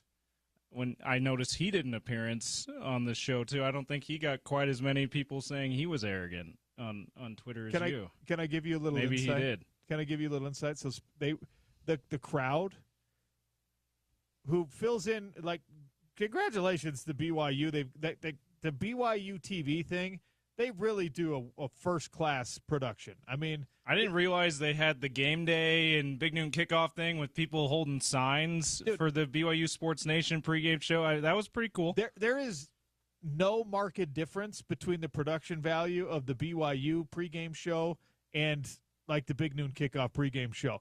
The set is comparable. The technology is comparable. It's BYU. They really spare no expense when they're doing that stuff, and that was the case when they built the broadcast studios, and it remains the case now. So Spence Checketts Jr. was going on. They had a piece on Spence Checketts the Elder, where he was narrating over kind of his own life story situation. And the BYU fans gave a nice little pop when he mentioned that he was baptized into the Church of Jesus Christ of Latter-day Saints. Backstage, one of the powers that be, so to speak, on BYU TV was just like, hey, so we instructed fans they're not allowed to boo Spence. Oh. So the fans on the set were told he's going to come up in his Utah Letterman jacket. You're not allowed to boo him because the voices up from Salt Lake City said we don't want it to look bad that our people are booing someone, a prominent member of the community who is giving us some time. They were not instructed. They were not instructed not to boo me. They just didn't care. That's enough why about I me. heard incessant boos when you were you were in those clips. No, they didn't boo me either. They just didn't care about me. Yeah. But they were instructed not to boo Spence. Wow. All right. And I was like, I'm kind of against that. I'm like, it's in just the spirit. Let them do what they want. Yeah, in the spirit of like a true rivalry, let them boo whoever's wearing Utah. Yeah, red. you can. The guy's family's name is on the stadium of the hated Correct. rival. Like, you can boo that if you boo want. that. But Spence, I had a conversation with Spence Jr. backstage. Great guy, awesome. Seems like it, yeah. Yeah, really awesome guy, and obviously his family has done incredible things for the community and for the university, and will continue to do so. So it was great to catch up with him. And look, whether you want to hate it or not, it was a good experience going on the BYU pregame show, catching up. David Nixon and I used to do pregame shows together when I worked for a different station that had BYU games. He's an awesome guy. Blaine Fowler, even Austin Collie was like really watch cordial. yourself, OC. Yeah, Are you sure about that? Guys, I don't guess know. what? They're not all bad. It's unfortunate. I mean, he was a Colt, so I can't hate him completely, right? Can I? Is Austin Collie now a sympathetic character for Utah fans in any way because his NFL career ended? He had such a promising by start. no fault of his own. He had such a promising start, man. He had like instant chemistry with Peyton Manning. I think that his first year was the one that they ended up going to the Super Bowl, but he was hurt he was hurt with the concussions, so he did not play in that Super Bowl. But yeah, I was so excited about his start to the career as a Colts fan, and then unfortunately he kept getting concussions. And I'll say this: out of the league. The BYU Cougar version of Austin Collie, I thought, was the most hated of all people in the rivalry because of the implications of his comments. Even more than Max Hall. When yes, Max, and actually, I had this conversation backstage also. Max Hall saying that you're classless and that he hates you is far less offensive than Austin Collie suggesting that God wants his team to win and not yours. Did he just say? So remind me, did he say more than just when you're living right things work out, or was that what he said? He did. He said the Lord steps in. The Lord steps in when you're living right. Okay. Yeah. See, that's a little. That to me is too extra. That to me is too much, right? But I have to finish the thought, or people think I'm just going to like trash on Austin Collie. The sports fan in me, who was just like, oh, I can't stand this dude, right? The sports fan in me then watched him go on to great success, very promising start to his NFL career, and have that snatched away from him by injury, especially head injury. And I was like, man, it instantly turned him into more of a sympathetic character for me, where I'm just like, that really, really sucks. Yeah. Because ultimately, even guys who play for your rival school, you hopefully want to see somebody get to live the dream. And he earned all of that, right? And then by no fault of his own, it was snatched away. That sucks. That's really terrible. So I don't know. There's probably not a lot of Utah fans who feel that way, but the sports fan in me was just like, man, because he was this dynamic duo with Peyton bleeping Manning. And then it was just like, nope, you can't have that. Sorry, your head doesn't work anymore. That sucks. I think Al Michaels at the time, on NBC. I remember him telling the story about how Peyton loved his study habits and his work ethic in that way. And you're hearing stories of his wife quizzing him in the playbook, which is, now that we've seen quarterback and receiver on Netflix, we know that that's pretty much everyone who's got a significant other. They're doing that. But I remember hearing those stories in his rookie year, and you're like, oh my gosh, this guy's gonna be great. That's incredible. And then, unfortunately, ended too soon. There wasn't. I'm surprised the petty side of you didn't overtake you in that moment when you felt sympathy and you went, I guess you're not living right. I'm sure that happened too. All right, I'm feeling icky because we've said too many nice things about BYU. We will not do so for the rest of the show. I can promise you that. It's the Sean O'Connell Show, and the Daily Dump is next on ESPN 700 and 92.1 FM.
Daily Dub brought to you by Valley Plumbing. We'll get through it pretty quick here. Game 7, ALCS. George Springer, three-run homer, ends up being the winner in the 7th inning for the Blue Jays. And the Seattle Mariners still no appearance in the World Series. America's team, Seattle Mariners. I mean, do you think that this was majority of people still like paying attention and watching postseason baseball? Do you think that was the team majority of people were rooting for? Absolutely, yes. I think and so. And I think that certainly, had they made it to the World Series, a lot of people would have jumped on as like kind of this rising darling. You know what stinks about this also is that Cal Raleigh had an opportunity, had they made the World Series, to build a case like we saw with Shohei last year. Like, you could say that was the best season of baseball that any individual's ever played because he broke the record and he won MVP and they won the World Series, right? If they make it, if the Mariners make it in, Cal Raleigh, and James, you're the one who actually pointed this out to me, he broke the combined home runs record, regular season playoffs. He had the best power hitting season in history. He would have hit more probably in a World Series. And if you win a World Series when you have that best power hitting season in baseball history, now you are legendary first ballot Hall of Fame type status. So missed opportunity for the big dumper as well. It is just American League history. American League history. Just to be a total stickler. No, because Barry Bonds is 73 is still the mark. Yeah, they didn't. I'm a moron. They didn't make the playoffs. So the other three so he's tied with Sammy Sosa with 65 of the most for one single season if you combine regular season and postseason. But Sammy's 65. Actually, Sammy might have had a 66 year too. 66 anyway. It says in 98. Anyway, 66. So he's one behind Sammy's 66. So Sammy's 66, McGuire's 70, and Bonds is 73. None of those homers came in the postseason. The Cubs were the only team out of those three that made the playoffs, but Sammy didn't homer in that playoff series. McGuire and Bonds only in the regular season, which of course also incredible feat, but also steroid ridden. So we're talking Barry Bonds and Mark McGuire and Sammy Sosa. Yeah, those guys are like the poster boys, the face of the steroid era for the steroid era. So anyway, in any case, but you're right. Like he could have further built his legend beyond what it even is now. Talking about Cal Raleigh, the big dumper, there's just not quite as much of a spotlight, obviously, on the other parts of the MLB postseason as there is on the World Series. So this AL record that he set is probably hasn't gotten much shine, and it probably won't get much shine because he didn't do any of it in the World Series, which is unfortunate. James, do you know the teams in the NBA who have never made an NBA Finals appearance? How much time you got? Let's see. I do. The Hornets are one. Yes, correct. The Atlanta Hawks have not, but the St. Louis Hawks did. Okay, well, that's a deep cut. Good job. There you go. On the spot, the Hornets apparently are the only ones I can think of. There are 5. Yeah. And if you had put me on the spot, I probably only would have got the Hornets and maybe the Timberwolves. T-Wolves, that's right. Okay. The Grizzlies, the Pelicans, the Clippers have never made it to the NBA Finals. I think out of all of those two, never mind. It's only the Grizzlies and Hornets that have not even made, or it's only the Hornets that have not even made a conference finals out of that group too. You know the two NFL teams who've never made it to a Super Bowl. Oh, jeez. Or a champion or an NFL championship game. There's only 2? There's only 2. I got to be able to get this if there's only 2. Too much dead air to try to figure it out right now. I'm going to say no. It is the Jaguars and the Texans. Both in the AFC South, of course. And I won't ask you the NHL one because we're all just really diving in on NHL stuff. You can get at least one. I know you'll get at least one. The Mammoth. Correct. Even if you, and I guess Adrian Denny educated both of us, I think, in saying when he told us during Between the Pipes that the Coyotes' history does not come with the Mammoth, which is interesting, and I like that. The Coyotes never made a Stanley Cup appearance either. Yeah. 1979-1980 was their first season, and they never made it to the Stanley Cup. That is the longest drought. Only like a couple of playoff appearances, right, even for the Coyotes? The Jets, the Blue Jackets, the Minnesota Wild, and obviously the Kraken and the Mammoth are two new franchises, so you give them. But, the Jets, Blue Jackets, Wild, and prior to them, the Coyotes had not made it to. So there are still some teams in pro sports who not only haven't won, they haven't even been there to win. That's tough. Yeah, that's tough, and that's why you got to feel for the Mariners fans, even if it's Jerem Jordan included in that. Although you can't have nice things for all your teams at the same time, Jerem, so it's okay. You guys won the Holy War. Mariners don't get to go to the World Series. No, it would have been a really fun story. I still think this Blue Jays team is really likable, and they've got a great story in how long it's been since they've been there. So it should still be a fun World Series storylines wise. I mean, Shohei versus Vlad Jr. is also a great star matchup. So looking forward to this World Series. If you had any reason in your career or life to head down to the Zions Bank Basketball Center, I got bad news for you. The Jazz practice facility is being moved to a new glittering facility that will be built right next to the Mammoth facility in the shops at Southtown. This, by the way, as a Sandy kid, grew up in Sandy, amazing. The mock-ups, the drafts, the stuff you can see online, it's going to be great, glorious. A sports megaplex down there. Oh, and the fact that malls are back, OC, this just makes it even the mall there even better. I mean, hopefully there's some level of build in the windows so you can stand there as a shopper and watch the hockey and watch the the occasional open skate, ice skating, at the Mammoth facility. Hopefully there's some type of exhibit where you can have Walker Kessler block your shot as you're walking to the Foot Locker. I don't know, but Zions Bank Basketball Center closing down. And they'll open up a new facility down there when it's completed, which I imagine is going to take into 2027. That the Utah Jazz are going to. There are some people who are just like, oh, they keep moving things south. They keep moving things down to the south end of the valley. Eventually, the team is going to be like in Point of the Mountain, or it's going to be, just please not Utah City and Vineyard. Come on. That would be devastating. That when I read that was one of the possibilities before they locked down the deal to keep them downtown, I was like, you have got to be kidding me. if the Jazz played in Vineyard, I would never go to another Jazz game for the rest of my life. So stupid.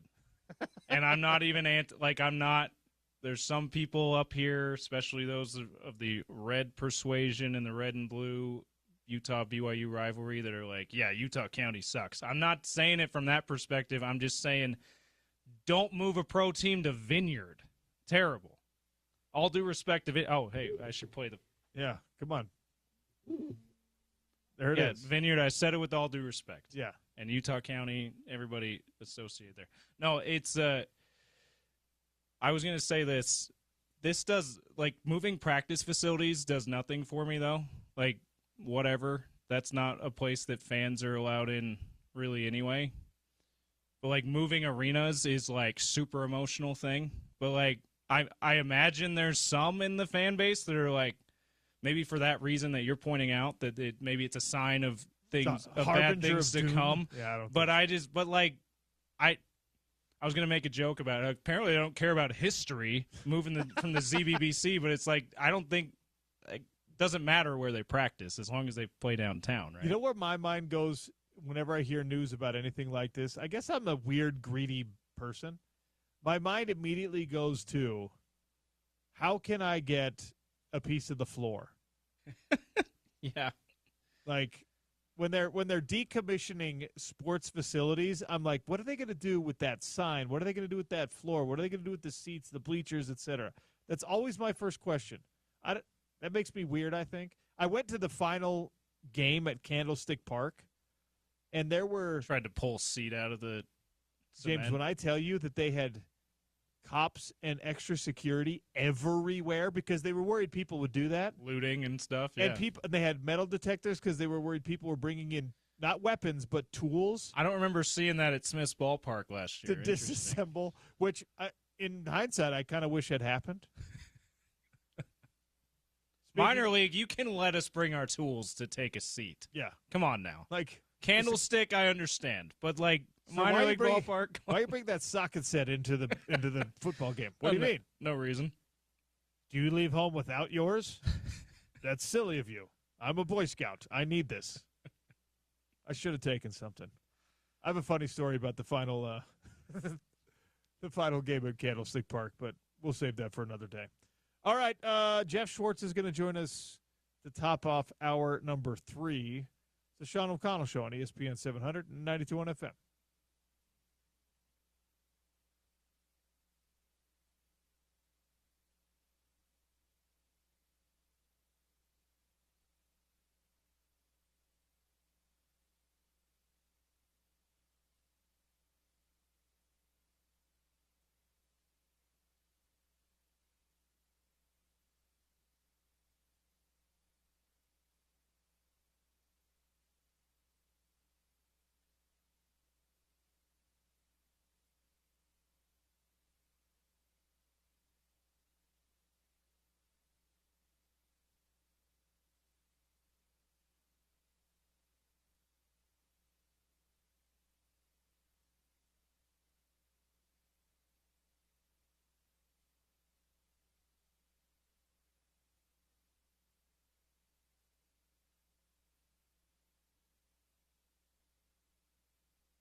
Sal Vulcano is coming to Eccles Theater for the Everything's Fine tour.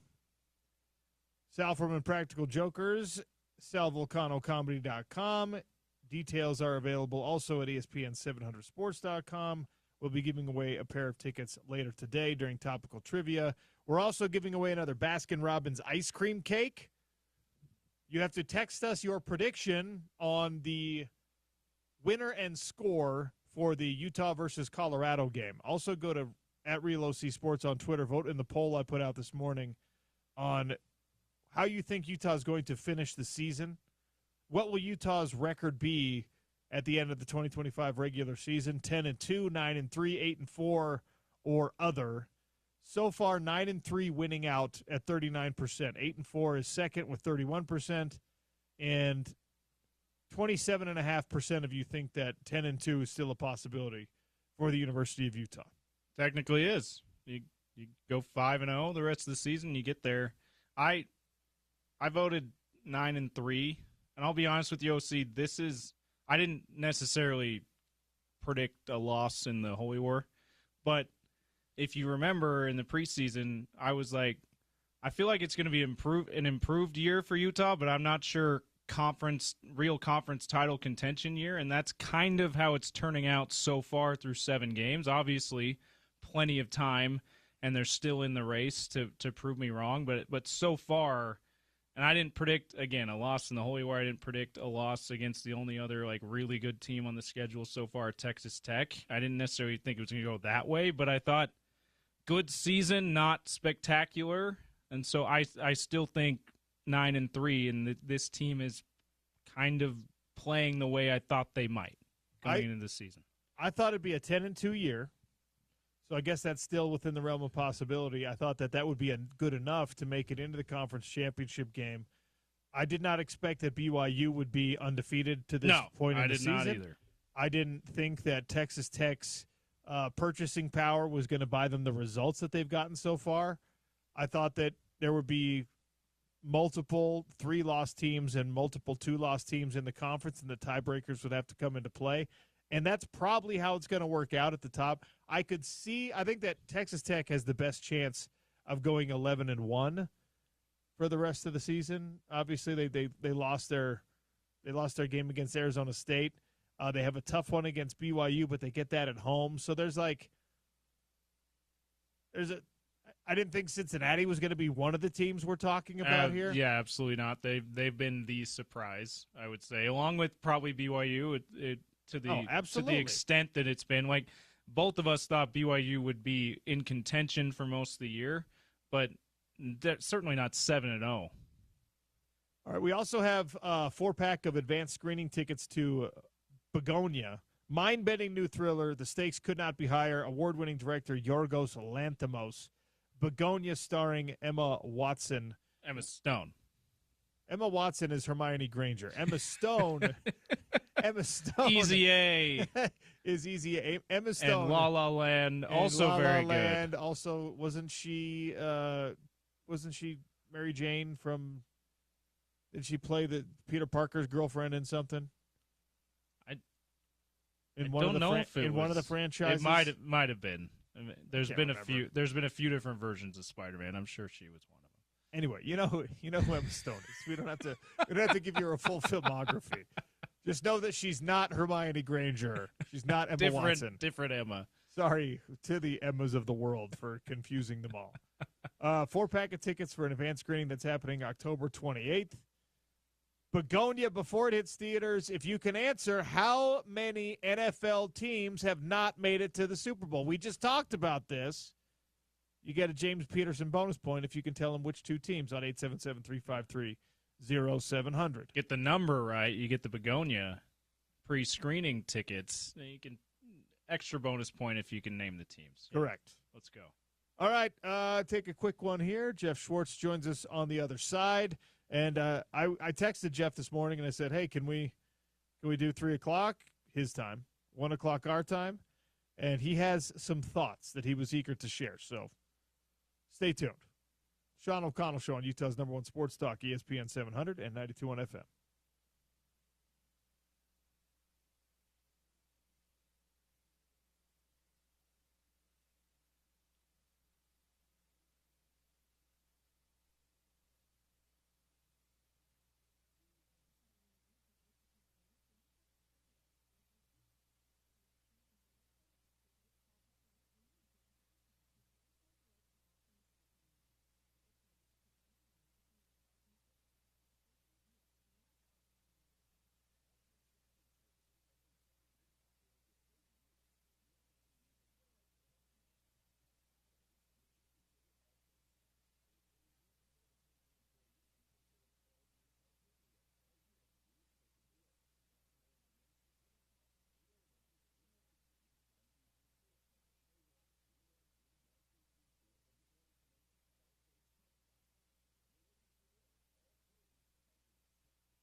Sean O'Connell Show on ESPN 792 on FM. Welcome to hour number 3. Welcome in Jeff Schwartz, college football insider, NFL veteran, betting expert, all these things. Jeff Schwartz, how are you? I'm good, buddy. How you doing? We're making it through. Yesterday was rough. Yeah. Reacting to a Holy War loss for Utah on the weekend. We've continued a little bit of that today, probably salting the wound even more for Utah fans. Looking forward to turning the page a little bit tomorrow. But I know that you have adopted Utah as your secondary home team. I have. And what'd you think? So I was 2 Sundays ago. It was a little chillier in Charlotte, and I threw on one of the Utah hoodies that you had the equipment staff send me. It's very comfortable. It's like a fleece inside, very comfortable. Yeah. Nice stuff. And we always had family come over and friends on Sunday. One of them was like, what is this? What are you wearing Utah for? I don't know. It's comfortable, and my buddy sent it to me, and I'm a root for Utah. And so I was explaining to them, my allegiance to Utah through you, obviously. And, I'm just kind of like, after Saturday, I don't know what to believe anymore with Utah, man. The same problems every big game they have for the last couple of years. Now, last year quarterbacks were hurt. I get it. But it's just sort of the same thing every game where I'm like, you know what? This is sort of like the time they're going to do it. They're going to figure out some sort of semblance of offense, and no, it doesn't happen. And I keep believing like your guys are going to break out of whatever this funk is, sort of these bigger games the last couple of years, and it just doesn't happen, especially on the road. It just doesn't happen on the road. And I want to keep believing. Like I want to keep believing it's gonna happen at some point. And just I don't know, man. It just seems like it's not. Like I don't know why I keep believing that the offense will find some sort of downfield threat, some sort of rhythm in the passing game. And then the other thing too that is frustrating, and I'm sure I'm not the only person I get. I'm not even attached to the program, just through you and whatnot. It's like every big game the quarterback's going to get hurt now. Is that the new theme where like you play a game and come out of it, it's like our quarterback's hurt? How many times do we have to hear that now? I don't know. It might be true. It probably is true. I'm not saying they're lying about it, but like you've played 2 big games this season, and the story after both of them is our quarterback's not healthy. Well, he got hurt in the game. I understand. It just is like a theme now from a lot of games of quarterbacks getting hurt for you guys. And just I'm saying overall, it's someone from the outside. It's frustrating to keep like I said Utah was going to win. I thought you guys were going to win. Thought this was the time. Avenge last season, right? Get everything right, and then just the same problems happened again. I mean, I'm sure you had plenty of these games because you played into your professional career, decade of pro football plus high-level college stuff. You played a lot of games of football. It's not actually super common that offensively you put up almost 500 yards and that only translates to 21 points. Yeah. And I'm sure you had 1 or 2 of those, but probably not many. Yeah, I mean, the one that we joked about before we played Indiana was when we played Indiana in 2004. We had 500 yards and lost by a touchdown because we turned the ball over 7 times.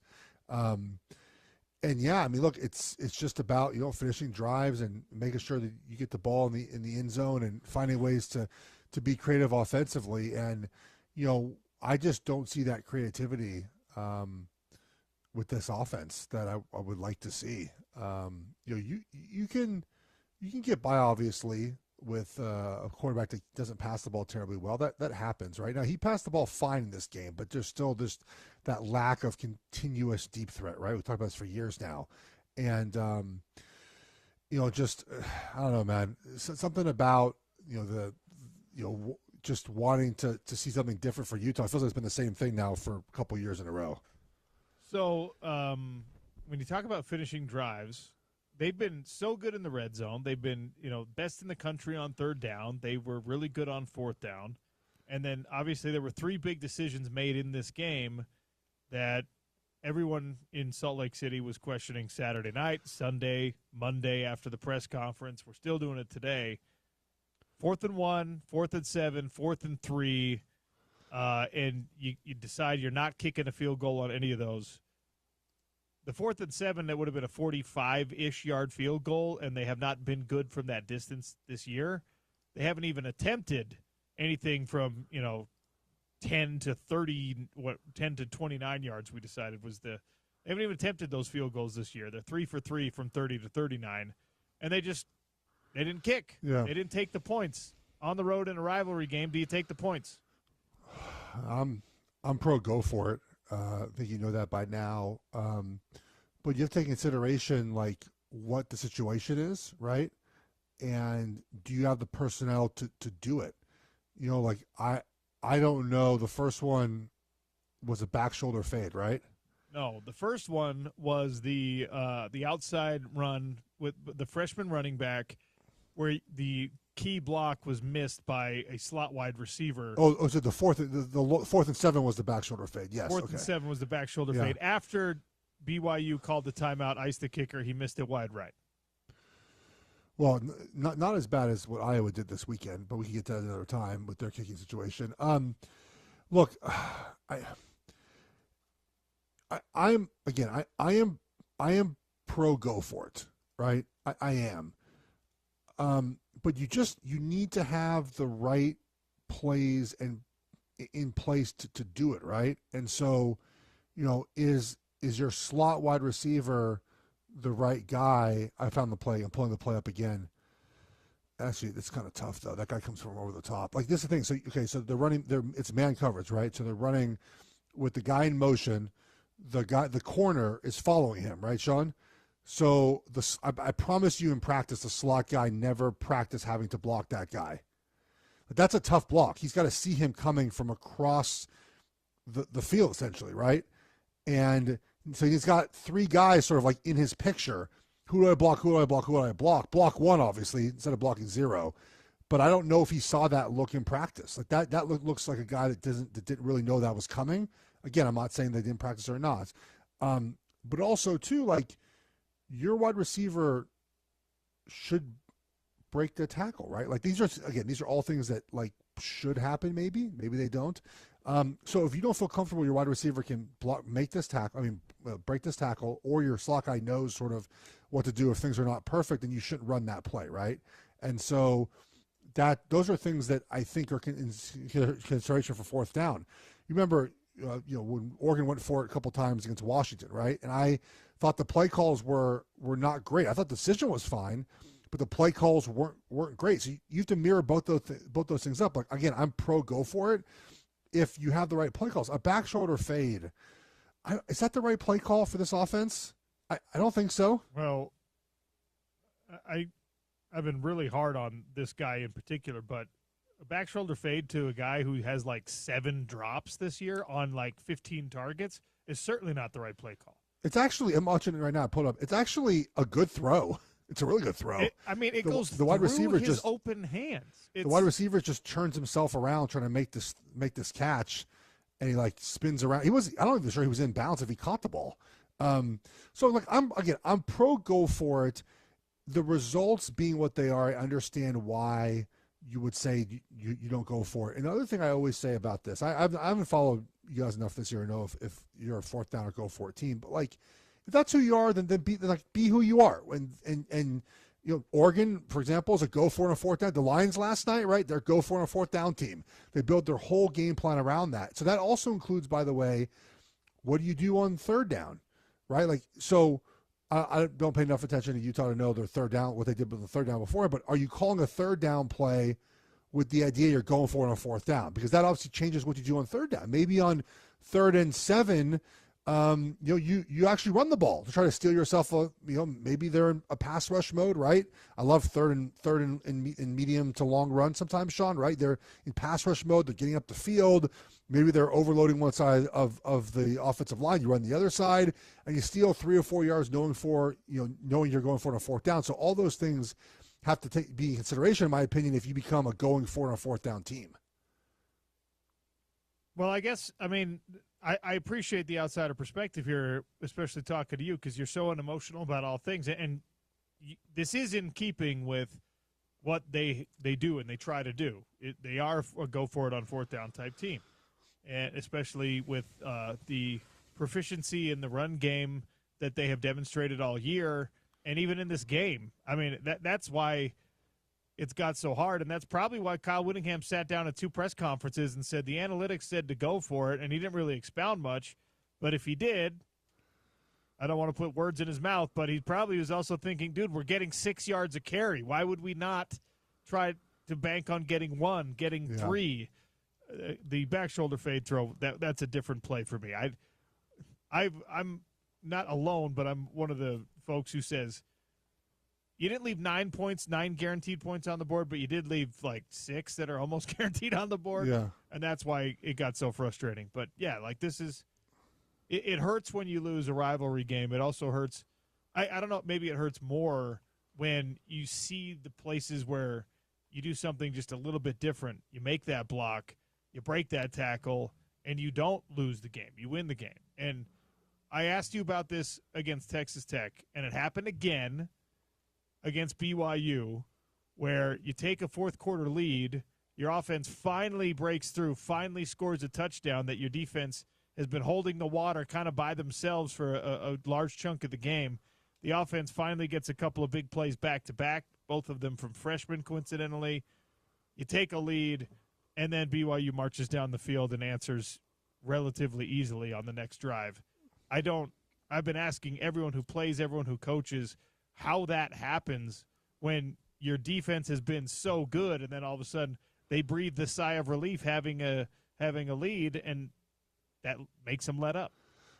I guess it is frustrating, right? It's the same principle like in baseball when you allow, you score to go ahead and then you don't have a shutdown inning, right? There's actually stats on that and how it affects your win-loss record. And I think here the same thing applies, right? You go up and you think to yourself, like, we got this. And it was after interception, right? I think you picked off BYU, right? No, BYU, no turnovers. The interception was called back on a holding penalty. Okay. But you guys, you go ahead. Yeah, I don't know the defense. So I think two things are true. One is that I think it's certainly fair to say that after, a team goes ahead, the other offense sort of huddles and says, like, let's get our best plays in, right? Like, we need to score here, so we're going to – whatever we've saved, we're going to do now. That's certainly fair to say at times, Sean. But, yeah, I mean, you would like your defense to make a stop in that instance, but I think, again, things are true, right? Your offense finally scores, defense gets excited, but also the opposing offense, I think, goes and says, okay, guys, like, this is we gotta score here. Like, we have to answer this. So you get maybe a renewed effort on their offense as well. The muffed punt. We've all been part of teams where, there's a short change. A freshman punt returner doesn't read the distance on the kick right, and then he ends up mishandling that, and, you get the defense comes out. This is before halftime. Defense comes out and forces a field goal, which is a win for the defense on a short field like that. But the team reaction, the offense reaction to that kind of emotional moment where you've scored a touchdown, your defense forces them off the field, and then, oh, crap, we got to go back out there. How big a moment is that in this game, you think? Well, it's huge, and you ideally want to be unemotional, right? You want to just make the plays that are there. If not, and that's why it's a team game, right? You're going to have situations where it doesn't work out perfectly. I think that there's a situation like Iowa this past week, Sean. They attempted foolishly a 67-yard field goal to end the first half. It was they're up I think 10-7. I don't know why they did it, and they ended up getting blocked for a touchdown the other way. Penn State scored to end the half, 14-10, and they didn't let it bother them. They kept playing. Kurt Ferentz, the coach, talked about how he talked to them at halftime in the locker room and said, "Hey guys, like, I'm sorry, my mistake, but let's keep battling." Like, you can't let one play or one bad situation define you for a 60-minute game. It feels short watching these games, but they're long. There's a lot of football in these games, and so you just have to have that mindset of, okay, well, we gotta get a stop. We gotta score a touchdown if you're the offense. You can't think about each individual play, I think, as you do as a fan, and I think that's what makes football so unique, is that it's just such a team sport, and you have to pick each other up all the time. Jeff Schwartz, our guest here on the Sean O'Connell Show, still talking Utah BYU. The other fascinating thing that happened was the game that went final as this one was starting. Texas Tech loses to Arizona State, and look, we spent enough time in the Pac-12 hoping for an elite team to know that this is not necessarily good for the Big 12 Conference, but it makes it a lot more interesting as the championship appearances. There's 11 teams, Jeff, with 2 or fewer losses in conference play right now, and BYU is the only undefeated team on the season. Cincinnati's also undefeated in conference play, but it's wide open in the Big 12. Yeah. I don't know how long BYU will be undefeated for. So that at least I think Utah fans have that to look forward to. They got 3 tough road games coming up. I'm not even sure how good. I know they won. I just don't know how good they are. I really don't. Yeah, none of us do. But now you kind of have to, if you want Utah to somehow backdoor its way into the conference championship game, you kind of need BYU to be really good and not create a logjam. Yeah, no, you're right, and no, you're exactly right. So I'm kind of curious how that goes. What about Arizona State? It's pretty interesting, Sean. We have all these lists of coaches now for this coaching carousel, which is going to be probably one of the most epic carousels we've ever seen. Like, think about where we are right now with the amount of coaches that are out of jobs, plus the ones that might open up. It's going to be pretty wild. Why is Kenny Dillingham's name not being on any list? I understand he's probably not leaving. It's his alma mater, but the job he's done at Arizona State is fantastic. That's a program we've talked about for years. Has always been close to winning, has not been able to win, and he made them a winner. I mean, that was a great win they had this weekend. So I'm happy for Kenny. It's fantastic what they're doing there. And yeah, this conference this year is it's interesting. I'm curious to continue to see sort of how this plays out. But I don't think Cincinnati's going to win the conference. Texas Tech's the most talented team. It probably is them in the end. But the way these schedules work, like, you may not get to a conference championship game. Like Miami's kind of screwing the ACC. Like, the way the schedules work, they're not getting to a conference championship game probably, even though that they're probably better than Louisville if they played again. I take Miami. It's not the way the sport works, and with these giant conferences, you might not get a chance to play in the conference championship game. Yeah, it's just insane. So the conversation was already happening before this game. Yeah. With Kyle Whittingham's future, and most of us think that this is going to be his last year. But the rivalry game has always been significant, and now he's lost 3 of these in a row. Do you think it changes his willingness to leave or his willingness to retire, since it's not on a high note against the in-state rival? I don't know. We've talked about this for a couple of years. We thought the Rose Bowls were going to be the end of it, right? And it just keeps going. I don't know what there is for him to accomplish at this point. Obviously, winning the Big 12 would be an accomplishment, and getting to the playoff would be an accomplishment. But he doesn't need that personally for his legacy, right? I mean, he's a Hall of Fame coach, right? He's going to get a statue at Utah. I don't know if you guys do statues, but he's going to get all the accolades for what he's done at Utah. And does he want to? He's tried to sort of revamp himself offensively. It hasn't really worked very much, right? Does he want to go through this again? We're seeing coach. Look, I've given him a ton of credit for this, right? Like, he's continuing to coach. We've seen the coaches his age decide that this is not for them anymore, and it makes sense. It's such a different sport now. Does he want to go through this again? And I don't know. I keep thinking the answer is no, but he keeps coming back every year, Sean. Yeah, and I think he's talked a little bit differently this year, so I think maybe he's indicating that this is it. I don't think he wants the farewell tour. I don't think he's interested in people kind of like him, yeah, giving him his flowers as he's out. I mean, I think it's going to be a rather quiet exit whenever it does happen, but it is. And Scally's taking over for sure? Yes, Scally's taking over for sure. It's in his contract as far as I'm aware. It's in his contract that he is the head coach in waiting. God, I just hate coach in waiting. You really dislike the coach in waiting situation. I think it is such a hard spot, man. You have a legend who's coached there obviously for so many years, who's built the program in his image, and you're asking another coach who has not been a head coach before. And maybe he's had the opportunity to do it. I don't know. He stayed loyal to Utah, but like if he was in, he has had the opportunity. Okay, he's turned down to stay at Utah. Like, how do you build the program in your image when all you've known is one way to do things, and it's worked? By the way, it's worked. Kyle Whittingham's done a great job there.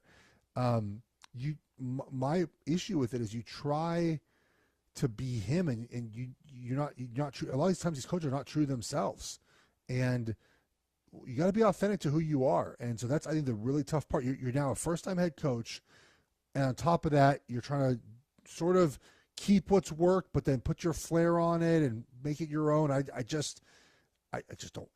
don't like it. Well, whether Kyle Whittingham agrees with this or not, I was there for the transition when he took over from Urban Meyer. Yeah. And I think what you're talking about was actually one of the things that made it a little bit clunky at first. I think that Kyle Whittingham, in his first head coaching job, was maybe trying to do things too much like Urban Meyer did them, rather than how Kyle Whittingham, would want to do them. And I think he adjusted over the next 2-3 years and ended up in 2008, obviously, having the undefeated season, beat Bama in the Sugar Bowl. Huge. It's the highest end-of-season ranking Utah's ever had still. And so I think that's kind of a natural process when you're taking over. But also, if you're just like a new guy coming in, I think it kind of happens that way too. So I don't know that it makes a marked difference in my mind if you're Morgan Scalley taking your first head coaching job at Oklahoma State or you're doing it at Utah. No, that's certainly fair. And the last point I always make about this, this coaching, hire from within type of thing is like, what if someone better wants that job? Like what if James Franklin was like, I really want the Utah job? I'm just using him as an example. Are we sure Scalley's better than him? That's the thing. I think you just close off like the opportunities to hire and hear from other voices about what your program needs. Rather, like maybe a voice. I'm not using James Franklin, but like, what if a voice comes in and goes, "I reviewed everything. Here's what we have to do at Utah to get better." It's actually the right thing to do, but you don't even get to hear that because you don't even get to interview that coach. Like, you know what I mean? Like, I think it's important to have those self-reflections and have some outside voices. And I don't think you get that during that process. Well, let me ask you, he might be the best coach ever. I don't know, but I just think that I just don't like that you close yourself off to no other options. I totally understand what you're saying, and I'm going to continue this discussion by throwing a question back at you. Yeah. Because, it's fair to be critical of what happened on Saturday, but you and I agree that Kyle Whittingham for the last 20-plus years has been the guy that Utah needs and has been an incredible coach at the University of Utah. So if I put Jeff Schwartz in the athletic director's chair, do you try to find someone who's going to be different than Kyle Whittingham because, he's always had some offensive limitations, or I should say his teams have always had offensive limitations? Or would you say, hey, man, I know that last year sucked because of the injuries. Let's say you finish like 9-3 this year, and you go, do I want someone who's going to stay on this road that Kyle Whittingham paved, or someone who's going to change things completely and do things still we hope successfully, but with a much different flavor? What would you be going for as an athletic director? You might go through the process and end up with Morgan Scalley as your answer. But they're not even doing the process. I'd want the process. Okay. I'd want to talk to coaches. I'd want to hear from different ways to do things, different ideas on how to build programs, different ideas how to attack roster building and the portal and what resources we need to win. And in the end, you might decide Scalley's the right guy. And you might go into the process thinking he's your guy. But I think you just close yourself off if you just are like, we're done. He's our next guy no matter what. And so, again, it worked for Utah the first time. You mentioned the Urban Meyer, Kyle Whittingham. And maybe it works out great this time. But I don't know. I don't know. I just think that when you do things for this way for 20 years, like eventually becomes a time when it just doesn't work anymore.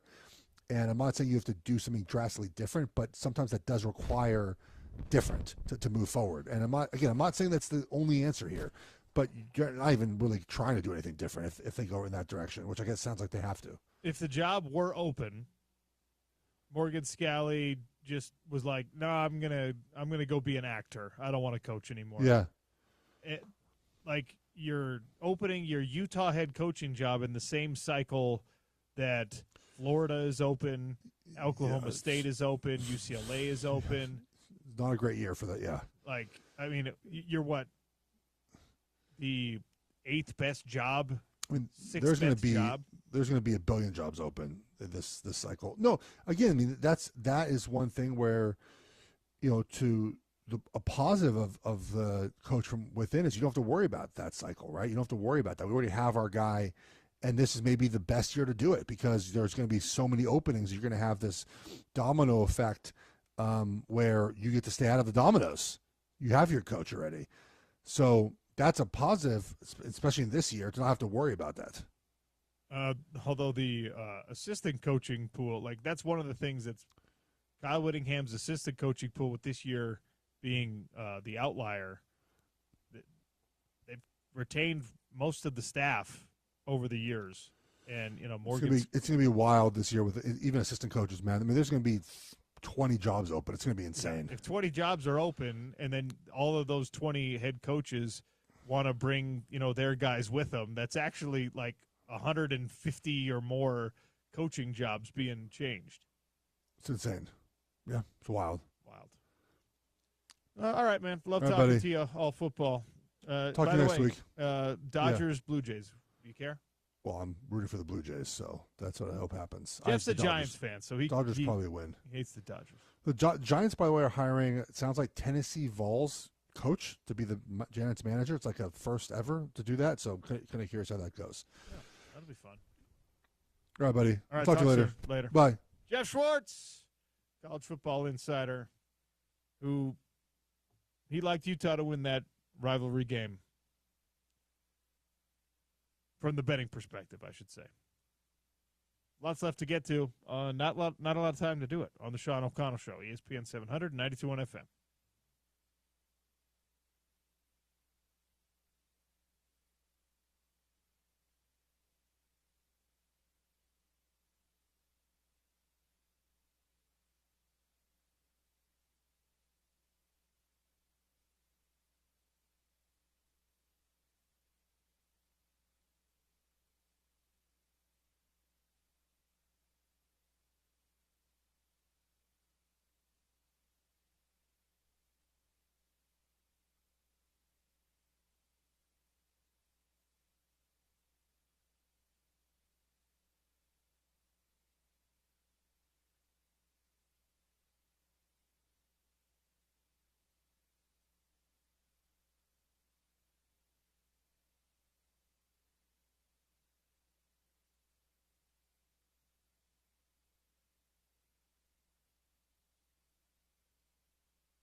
All right, big thanks to Jeff Schwartz for joining us on the show. And I need to make it clear, I am firmly in support of the head coach in waiting thing happening at the University of Utah, whenever that page is turned, and I think it will be at the end of this year.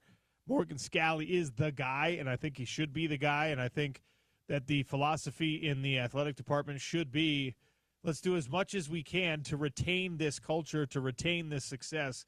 I know that there are people who are not really high on the decisions made Saturday, and I wasn't high on those either, but Utah football is where it's at as a program because of Kyle Whittingham, the culture he's established, the tone that he's established in his program. The respect that Utah football gets is a direct extension of the respect that people in the football world have for Kyle Whittingham. And by the way, when you elevate Morgan Scalley to head coach, you retain as much of that as you possibly can because he is in the same mold as Kyle Whittingham. He's louder. He's a little more energetic. I think that will translate to the younger players, and hopefully we'll see it be successful. I also anticipate that it might take a couple years before Morgan really gets into the groove because that's how it goes for first-time head coaches. Kenny Dillingham's first season at Arizona State was a little clunky as he was trying to figure out players and transfer portal and all that stuff. His second season as the head coach at Arizona State was a surprise Big 12 championship, and he's been really good again this year. So, immediate success might not be a reasonable expectation. But also, as we were having the conversation with Jeff Schwartz, you do not want Utah football to be out on the hunt in the same offseason cycle as Penn State, Florida, Oklahoma State, although I think Utah's a better job, a better place to live than Stillwater. But, again, a lot of it is a financial proposition. There's an argument for program-wise them being Oklahoma State and Utah being somewhat even. I would favor Utah, but, of course, we're biased. We live here in Salt Lake City. We're on the home of the Utes. Sure. But there's an argument for resume-wise that's, somewhat equal footing as far as football tradition in Oklahoma State and Utah at the Power 4 level. But, Arkansas's job is open? Yeah, but Salt Lake City, certainly a much more desirable place to live than Stillwater, I would think. And Arkansas is in the SEC, so maybe that weighs heavier than coming to Utah. I would think it would. If you're a coach with if you're a man with no country, so to speak, if your alma mater is like Dan Lanning at Oregon, he went to a D2 school, right? Okay. So Dan Lanning, there's no. You're like Mount St. Mary's alum. He was Weber State alum. He was like Southeast Missouri Tech, or whatever, right? So that school is never coming back for their favorite son. They just can't compete. Right. And he doesn't seem to be overly tied to the South the way. And by the way, the resources at Oregon make it so you would want to stay there. You're basically SEC resources. Morgan Scalley is the right guy for so many of the reasons that we've already talked about, but also if he has the success I think he's going to have, and his name is not Morgan Scalley, and he's Kenny Dillingham instead, then eventually that guy might pull an Urban Meyer on you, right? 2, 3, 5 years in, and he's off. Take the SEC job. Take the SEC job. Take the Big Ten job. Morgan Scalley, we are so spoiled, and we've, I think, forgotten it a little bit, how spoiled we are. Kyle Whittingham could have left, could have gone to Tennessee, stayed. How many coaches? Didn't USC call him a few times, too? How many coaches make that decision? People forget Whit is from Southern California, so there's a part of him that's like, maybe I will maybe I want to take this USC job at one of the times they called him. Ask yourself the question, how many coaches in college football choose the University of Utah over any SEC job? Yeah. Over any, at that time, Pac-12 blue blood job, right? It's another reason why Kalani's the right guy at BYU, that Morgan's the right guy to take over, and why Coach Witt is the right guy until he says he's done at the University of Utah, because there is no looking over the fence for the better job.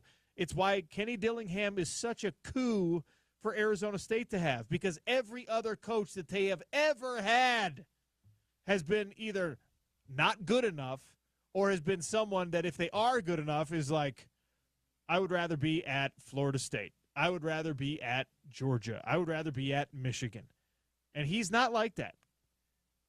In today's landscape, especially, where we're finding out, if you really want the guy, you'll find a way to pay the guy. North Carolina did it. Indiana did it. You want a guy who's like, this is as much of a destination job as I need, and Morgan Scalley is that. And you do not want to compete with Arkansas, UCLA, Florida, Penn State, Florida in the same offseason cycle. You're going to have a hard enough time, if there is a coaching change, making sure the assistants are the right guys. Because remember when Jim Harding said no to Notre Dame a couple years ago out of loyalty to Ludwig and to Coach Witt? What if he doesn't feel that same exact loyalty to Morgan Scalley? Yeah. And whoever's the new guy at Penn State goes, hey, you ready? Now we're talking about a whole mess. Now is Kelvin Obot still coming to Utah and not playing for the guy who recruited him? I mean, geez. We'll talk about that when it happens, if it happens. I still do think it's a fair point that Jeff brings up, and if you, and it might have been on, I can't remember if it was on our show or with Spence. Andy Larson brought this up when Austin Ainge was hired to be the Jazz's president of basketball operations. The Jazz, Ryan Smith did a similar thing in that regard, where he just skipped the process of listening to other coaches that they could interview to get more insight from an outside perspective as to what may or may not help the program and or the franchise in this case. And they went with the guy that they probably would have wound up with if they went through that process again. I think it's a fair point that Jeff brought up. I think it's a fair point that Andy brought up in the Austin Ainge context, that it helps to those interviews. That interview process can help you build a better program, but the timing with all these other jobs, a handful of them looked at least from a national perspective, to be a lot more desirable than yours. It probably is a really good thing that Utah publicly has said, you know what, we already made our next head coaching hire because of the timing. But I mean, you do kind of wonder, like Jeff does. I think it's fair to wonder what information might they be missing out on by skipping that process. I mean, sure, but I think that most people, and we'll get into this more if and when it happens, I think that most people that have been paying attention to Utah football are like, okay, this team needs to be good defensively. And now the question becomes, can Morgan Scalley as the new head coach, because they'll be good defensively if he's the head guy. Yeah. Can Morgan Scalley as the new head coach, those new ideas you're looking for and you want to hear, they're not defensive ideas. They're offensive ideas. They're not culture ideas. They're offensive and maybe recruiting and NIL ideas. And that's more an athletic department's, an athletic director's job than it is a head coach's job when you're talking about, funds. So Morgan Scalley, if he says, all right, Jason Beck's my guy, I don't want to hear from anyone else, now we'll have a conversation, right? If Morgan Scalley gets the job and everyone's just like, well, you need a new voice. What new voice do you need? Do you need a new voice that's going to make sure that you have a completely different defensive scheme? The answer is no. Yeah. And by the way, ain't broke, don't based on fix the it. numbers right now, you don't need a new offensive scheme either. No. What you need is money. Yeah, the money is the big thing, and like for the rest of this season, you need to figure out a way for these guys to just perform better under the spotlight, right? And that's a nuanced thing, that hard thing to answer, but that's I also will say this: we got a lot of texts saying, I don't want Morgan because he's Witt's disciple and Witt made these decisions. Those were not Morgan's decisions. It's unfair. Like, I think it's ludicrous even to say because Witt made these decisions to go for it on fourth down a few too many times, in many people's opinion, including ours, that Morgan would have done the exact same thing. and he would have given the same reasons. He would have just said analytics. We don't know that. We got to give the guy a chance before he's. We can't fire him for being head coach before he's head coach. And look, I was ranting against the decisions all weekend long and yesterday, and then like the further you're removed from it, it's just like, well, it's actually a lot more debatable. You waffling a little bit now? I'm not waffling necessarily, but like again, the way that it was answered was just as much of a problem as the fact that decisions were made. Analytics. Well, that's not what I want to hear. I don't want to hear that. If you want to sit down and tell me, well, guys, we have the best rushing offense that I've had in the last 5 years. We've been awesome on fourth down. And we've been really good on short yardage. We've been really good on fourth down. So I trusted that my guys were going to do it. And then we could have a different discussion about, well, how about play call? You know what I mean? If that's the answer, I think that we're having a different conversation on Monday and on Tuesday than we had. But there's – I think the issue is there's a little dismissiveness. Yeah. It's like, don't question me. I'm the head coach. And how do we know? And how do we know that Morgan's going to be exactly like that just because he learned under Kyle Whittingham? That's ridiculous. Can I promise you all something? Morgan and Coach Witt work together nicely. Their personalities Very are different. Very different. I know that without even knowing them very well personally. You know them pretty well personally, especially Morgan. I can tell that just from an outside perspective. This is almost completely different people. Like Kalani Sitake worked for a long time for Kyle Whittingham. He doesn't do the exact same things as Kyle Whittingham. Although this game was a bad example because he did make a couple of the same decisions. But you know what he didn't do? He didn't go for it on fourth down and short, fourth down and medium before the half. He kicked the field goal and took the points after the muff punt. Sean O'Connell Show. We'll close it out next. And we'll give away – what do we have to give away? That's right. I promised you earlier, Sal Volcano tickets. We'll give them away with a trivia question next on the Sean O'Connell Show. ESPN 700, 92.1 FM.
Closing it out on the Sean O'Connell Show, ESPN 700, 92.1 FM. All right, the Seattle Mariners failed to advance to the World Series last night, to the chagrin of at least one salesperson here at Broadway Media, and to Jerem Jordan, who joined us earlier on the show. 877-353-0700. Tickets to Sal Vulcano, who's coming to the Eccles Theater. If you could tell me two of the NBA franchises that have never even made it to the finals. Name two NBA franchises that have never made it to the finals. Not who haven't won the finals, but who have never made it to the finals, which puts them on the same plane as those Seattle Mariners. I'll give you Sal Vulcano tickets. 877-353-0700. Sean O'Connell Show wrapping up. That means the Drive with Spence Checketts is next, and Spence is right here in our Broadway studios. Hi. Gonna get weird today. Okay. So stay tuned. All right. I like see that. how it goes. That's the tease for the show. There's a good chance we're getting weird today. Okay. Not out of the norm for the Spence Checketts Fair enough. Drive. I think I can name two right off the top of my head. Two NBA franchises that have never been to the NBA Finals, but we'll let the listeners chime in so they can win tickets. Yeah, I'm quite sure. Do you know how many teams have never made it to the finals? Do you know what the number is? It's 5. 5. Okay. Yeah. I was going to ask if you knew, Spence. If you knew the number, did you know it was 5? I knew it OC was more than 2. Okay. 5 felt about right. I think I have 2 off the top of my head. There are 5 in the NBA. There are 5 in the NHL. Mm-hmm. You could name at least one of those. Yes, they play here. And that's all I right. bet you could name 2, actually. Yeah, NHL teams Yeah. that have never been into. I'd have to think about that one. The Calgary Flames. Think of the other one that was an expansion team a couple years ago. The Kraken. The Kraken. It's, in the NHL, it's Jets, Blue Jackets, Yeah. Wild, Kraken, Mammoth. Did you happen to see the video going around of the young Jets fan interviewed after the Jets' 7th loss? No. It's hilarious. I'll have to find it. This poor kid, he's probably like 10 or 11. It made me think of my son because I sadly, my son is a massive Jets fan because he was born into this situation. You know, it's all the teams that I pull. It's Utes, it's Jets, it's Knicks. You know, it's all the teams at Jazz. You know, I did not do my son a favor as far as in indoctrinating him into our family sports kind of cheering style. But this poor kid, he was caught off guard after the game, and he said something like, "I was born into this. I hate it. I hate this team." Poor kid. That's fantastic. It's it really. When I saw the video, it reminded me of last Saturday and how important this stuff is to people and how jubilant BYU fans are and just how down in the dumps. Like, my friends that are Ute fans are like, dude, I'm never watching football again. I hate it. Screw hurts. this. It cuts you deep. It does, man. And it's the beautiful thing about being a fan. And, it is it's the hope that kills you, man. Ted Lasso. It is the hope that kills you. But it's also the hope that motivates you to drive to Provo. It's the hope that motivates you to get your buddies over to the house and sit down. And they're just, this, man. You've been doing this a long time. At this stage of my career doing this, and honestly, a lifetime around this stuff, there are very few things that really get me juiced as far as watching, right? BYU Utah is one of them. Game 7 last night in baseball, that was cool. Because most of the time I'm watching with my stupid yellow notepad, taking notes, thinking about how I'm going to make this a topic for 4 hours in the afternoon. It's like, okay, how am I going to make the Jazz interesting this year? What's that going to look like all year long? Yeah. So the moments that do motivate you to have that hope, it's what makes it fun.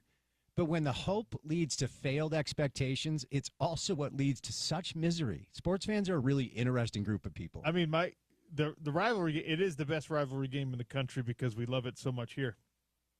My heart was pounding the whole game. 100%. It was like legitimately, I'm sitting in the press box next to our guy Porter, next to Sam, and I'm going, my pulse is elevated Yep. and has been for 90 minutes. Absolutely. This is crazy. No, my Apple Watch at halftime was like, "Hey, what's up with you, bro? Like, are you are you okay? Are you running a marathon?" I'm like, "No, I'm watching college football. Leave me alone." I didn't know you were engaged in CrossFit. Give me two of we have correct answers, so give me two NBA franchises that have not made it to the finals. The first two that came to my mind were the the Brooklyn Nets and the Minnesota Timberwolves. Those are the first two that came to my mind. Timberwolves are correct. Nets are not. The Nets made the finals. I guess. New Jersey Nets made the finals twice. So Timberwolves are one. The Grizzlies have to be another. Correct. Okay, who are the other three? Clippers, of course. Hornets, Yeah. Pelicans. Okay, I should have landed on the Clippers first. They're the longest standing. 1970 established, still haven't made it. It's a long time. You know, the NBA landscape this year is going to be pretty fascinating for the consumer. It's going to cost you about $700 if you want to watch NBA basketball this year. Like, if you want to watch all the games, you're going to have to pony up between like $650 and $700. Jazz games, you don't have to pay for those, and thank goodness, because you shouldn't have to pay for the Jazz games. Right? Maybe in 3 to 5 years, if Ace kind of explodes out of the gates, I'll be really interested to see what the numbers look like for NBA basketball this year, because they're not making it easy on the consumer. As I always talk about, the difference between the business model for pro basketball and pro football is the NBA can expedite a lot of this stuff because the interest that they have internationally that the NFL just doesn't have. I mean, the NFL model domestically is second to none. But the way the NBA continues to kind of thumb their nose up at American sports fans, I wonder if at some point that's going to come back to bite them. Yeah, we'll see. I mean, their revenue model, when you look at the pie charts that get put out every now and again about how, baseball is so heavily reliant on ticket sales. The NFL, it's all the television deal. NBA is kind of like halfway in between somewhere with, the little slivers for things like concessions and merchandise sales and all that kind of stuff. At some point, you might have to do what some college arenas have done, where they're just like, we're going to make these smaller buildings because we've priced so much of our fan base out that we're not going to fill, 19,000 anymore, but 15 will be in here every night. And I think they're back full bore in China this year for the first time since Daryl Morey decided to stand up for Hong Kong, which didn't go well for him. Yeah. And that the revenue they receive from Yao Ming changed the business of basketball forever. And, there's still Tracy McGrady jersey over there from the Rockets days.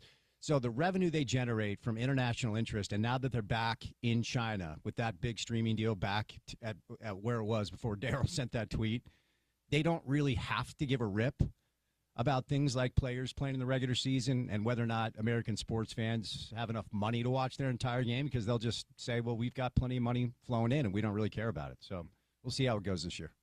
Stay tuned for The Drive with Spence Checketts. Thanks for listening to the Sean O'Connell Show. We'll do it again tomorrow on ESPN 700 and 92.1 FM.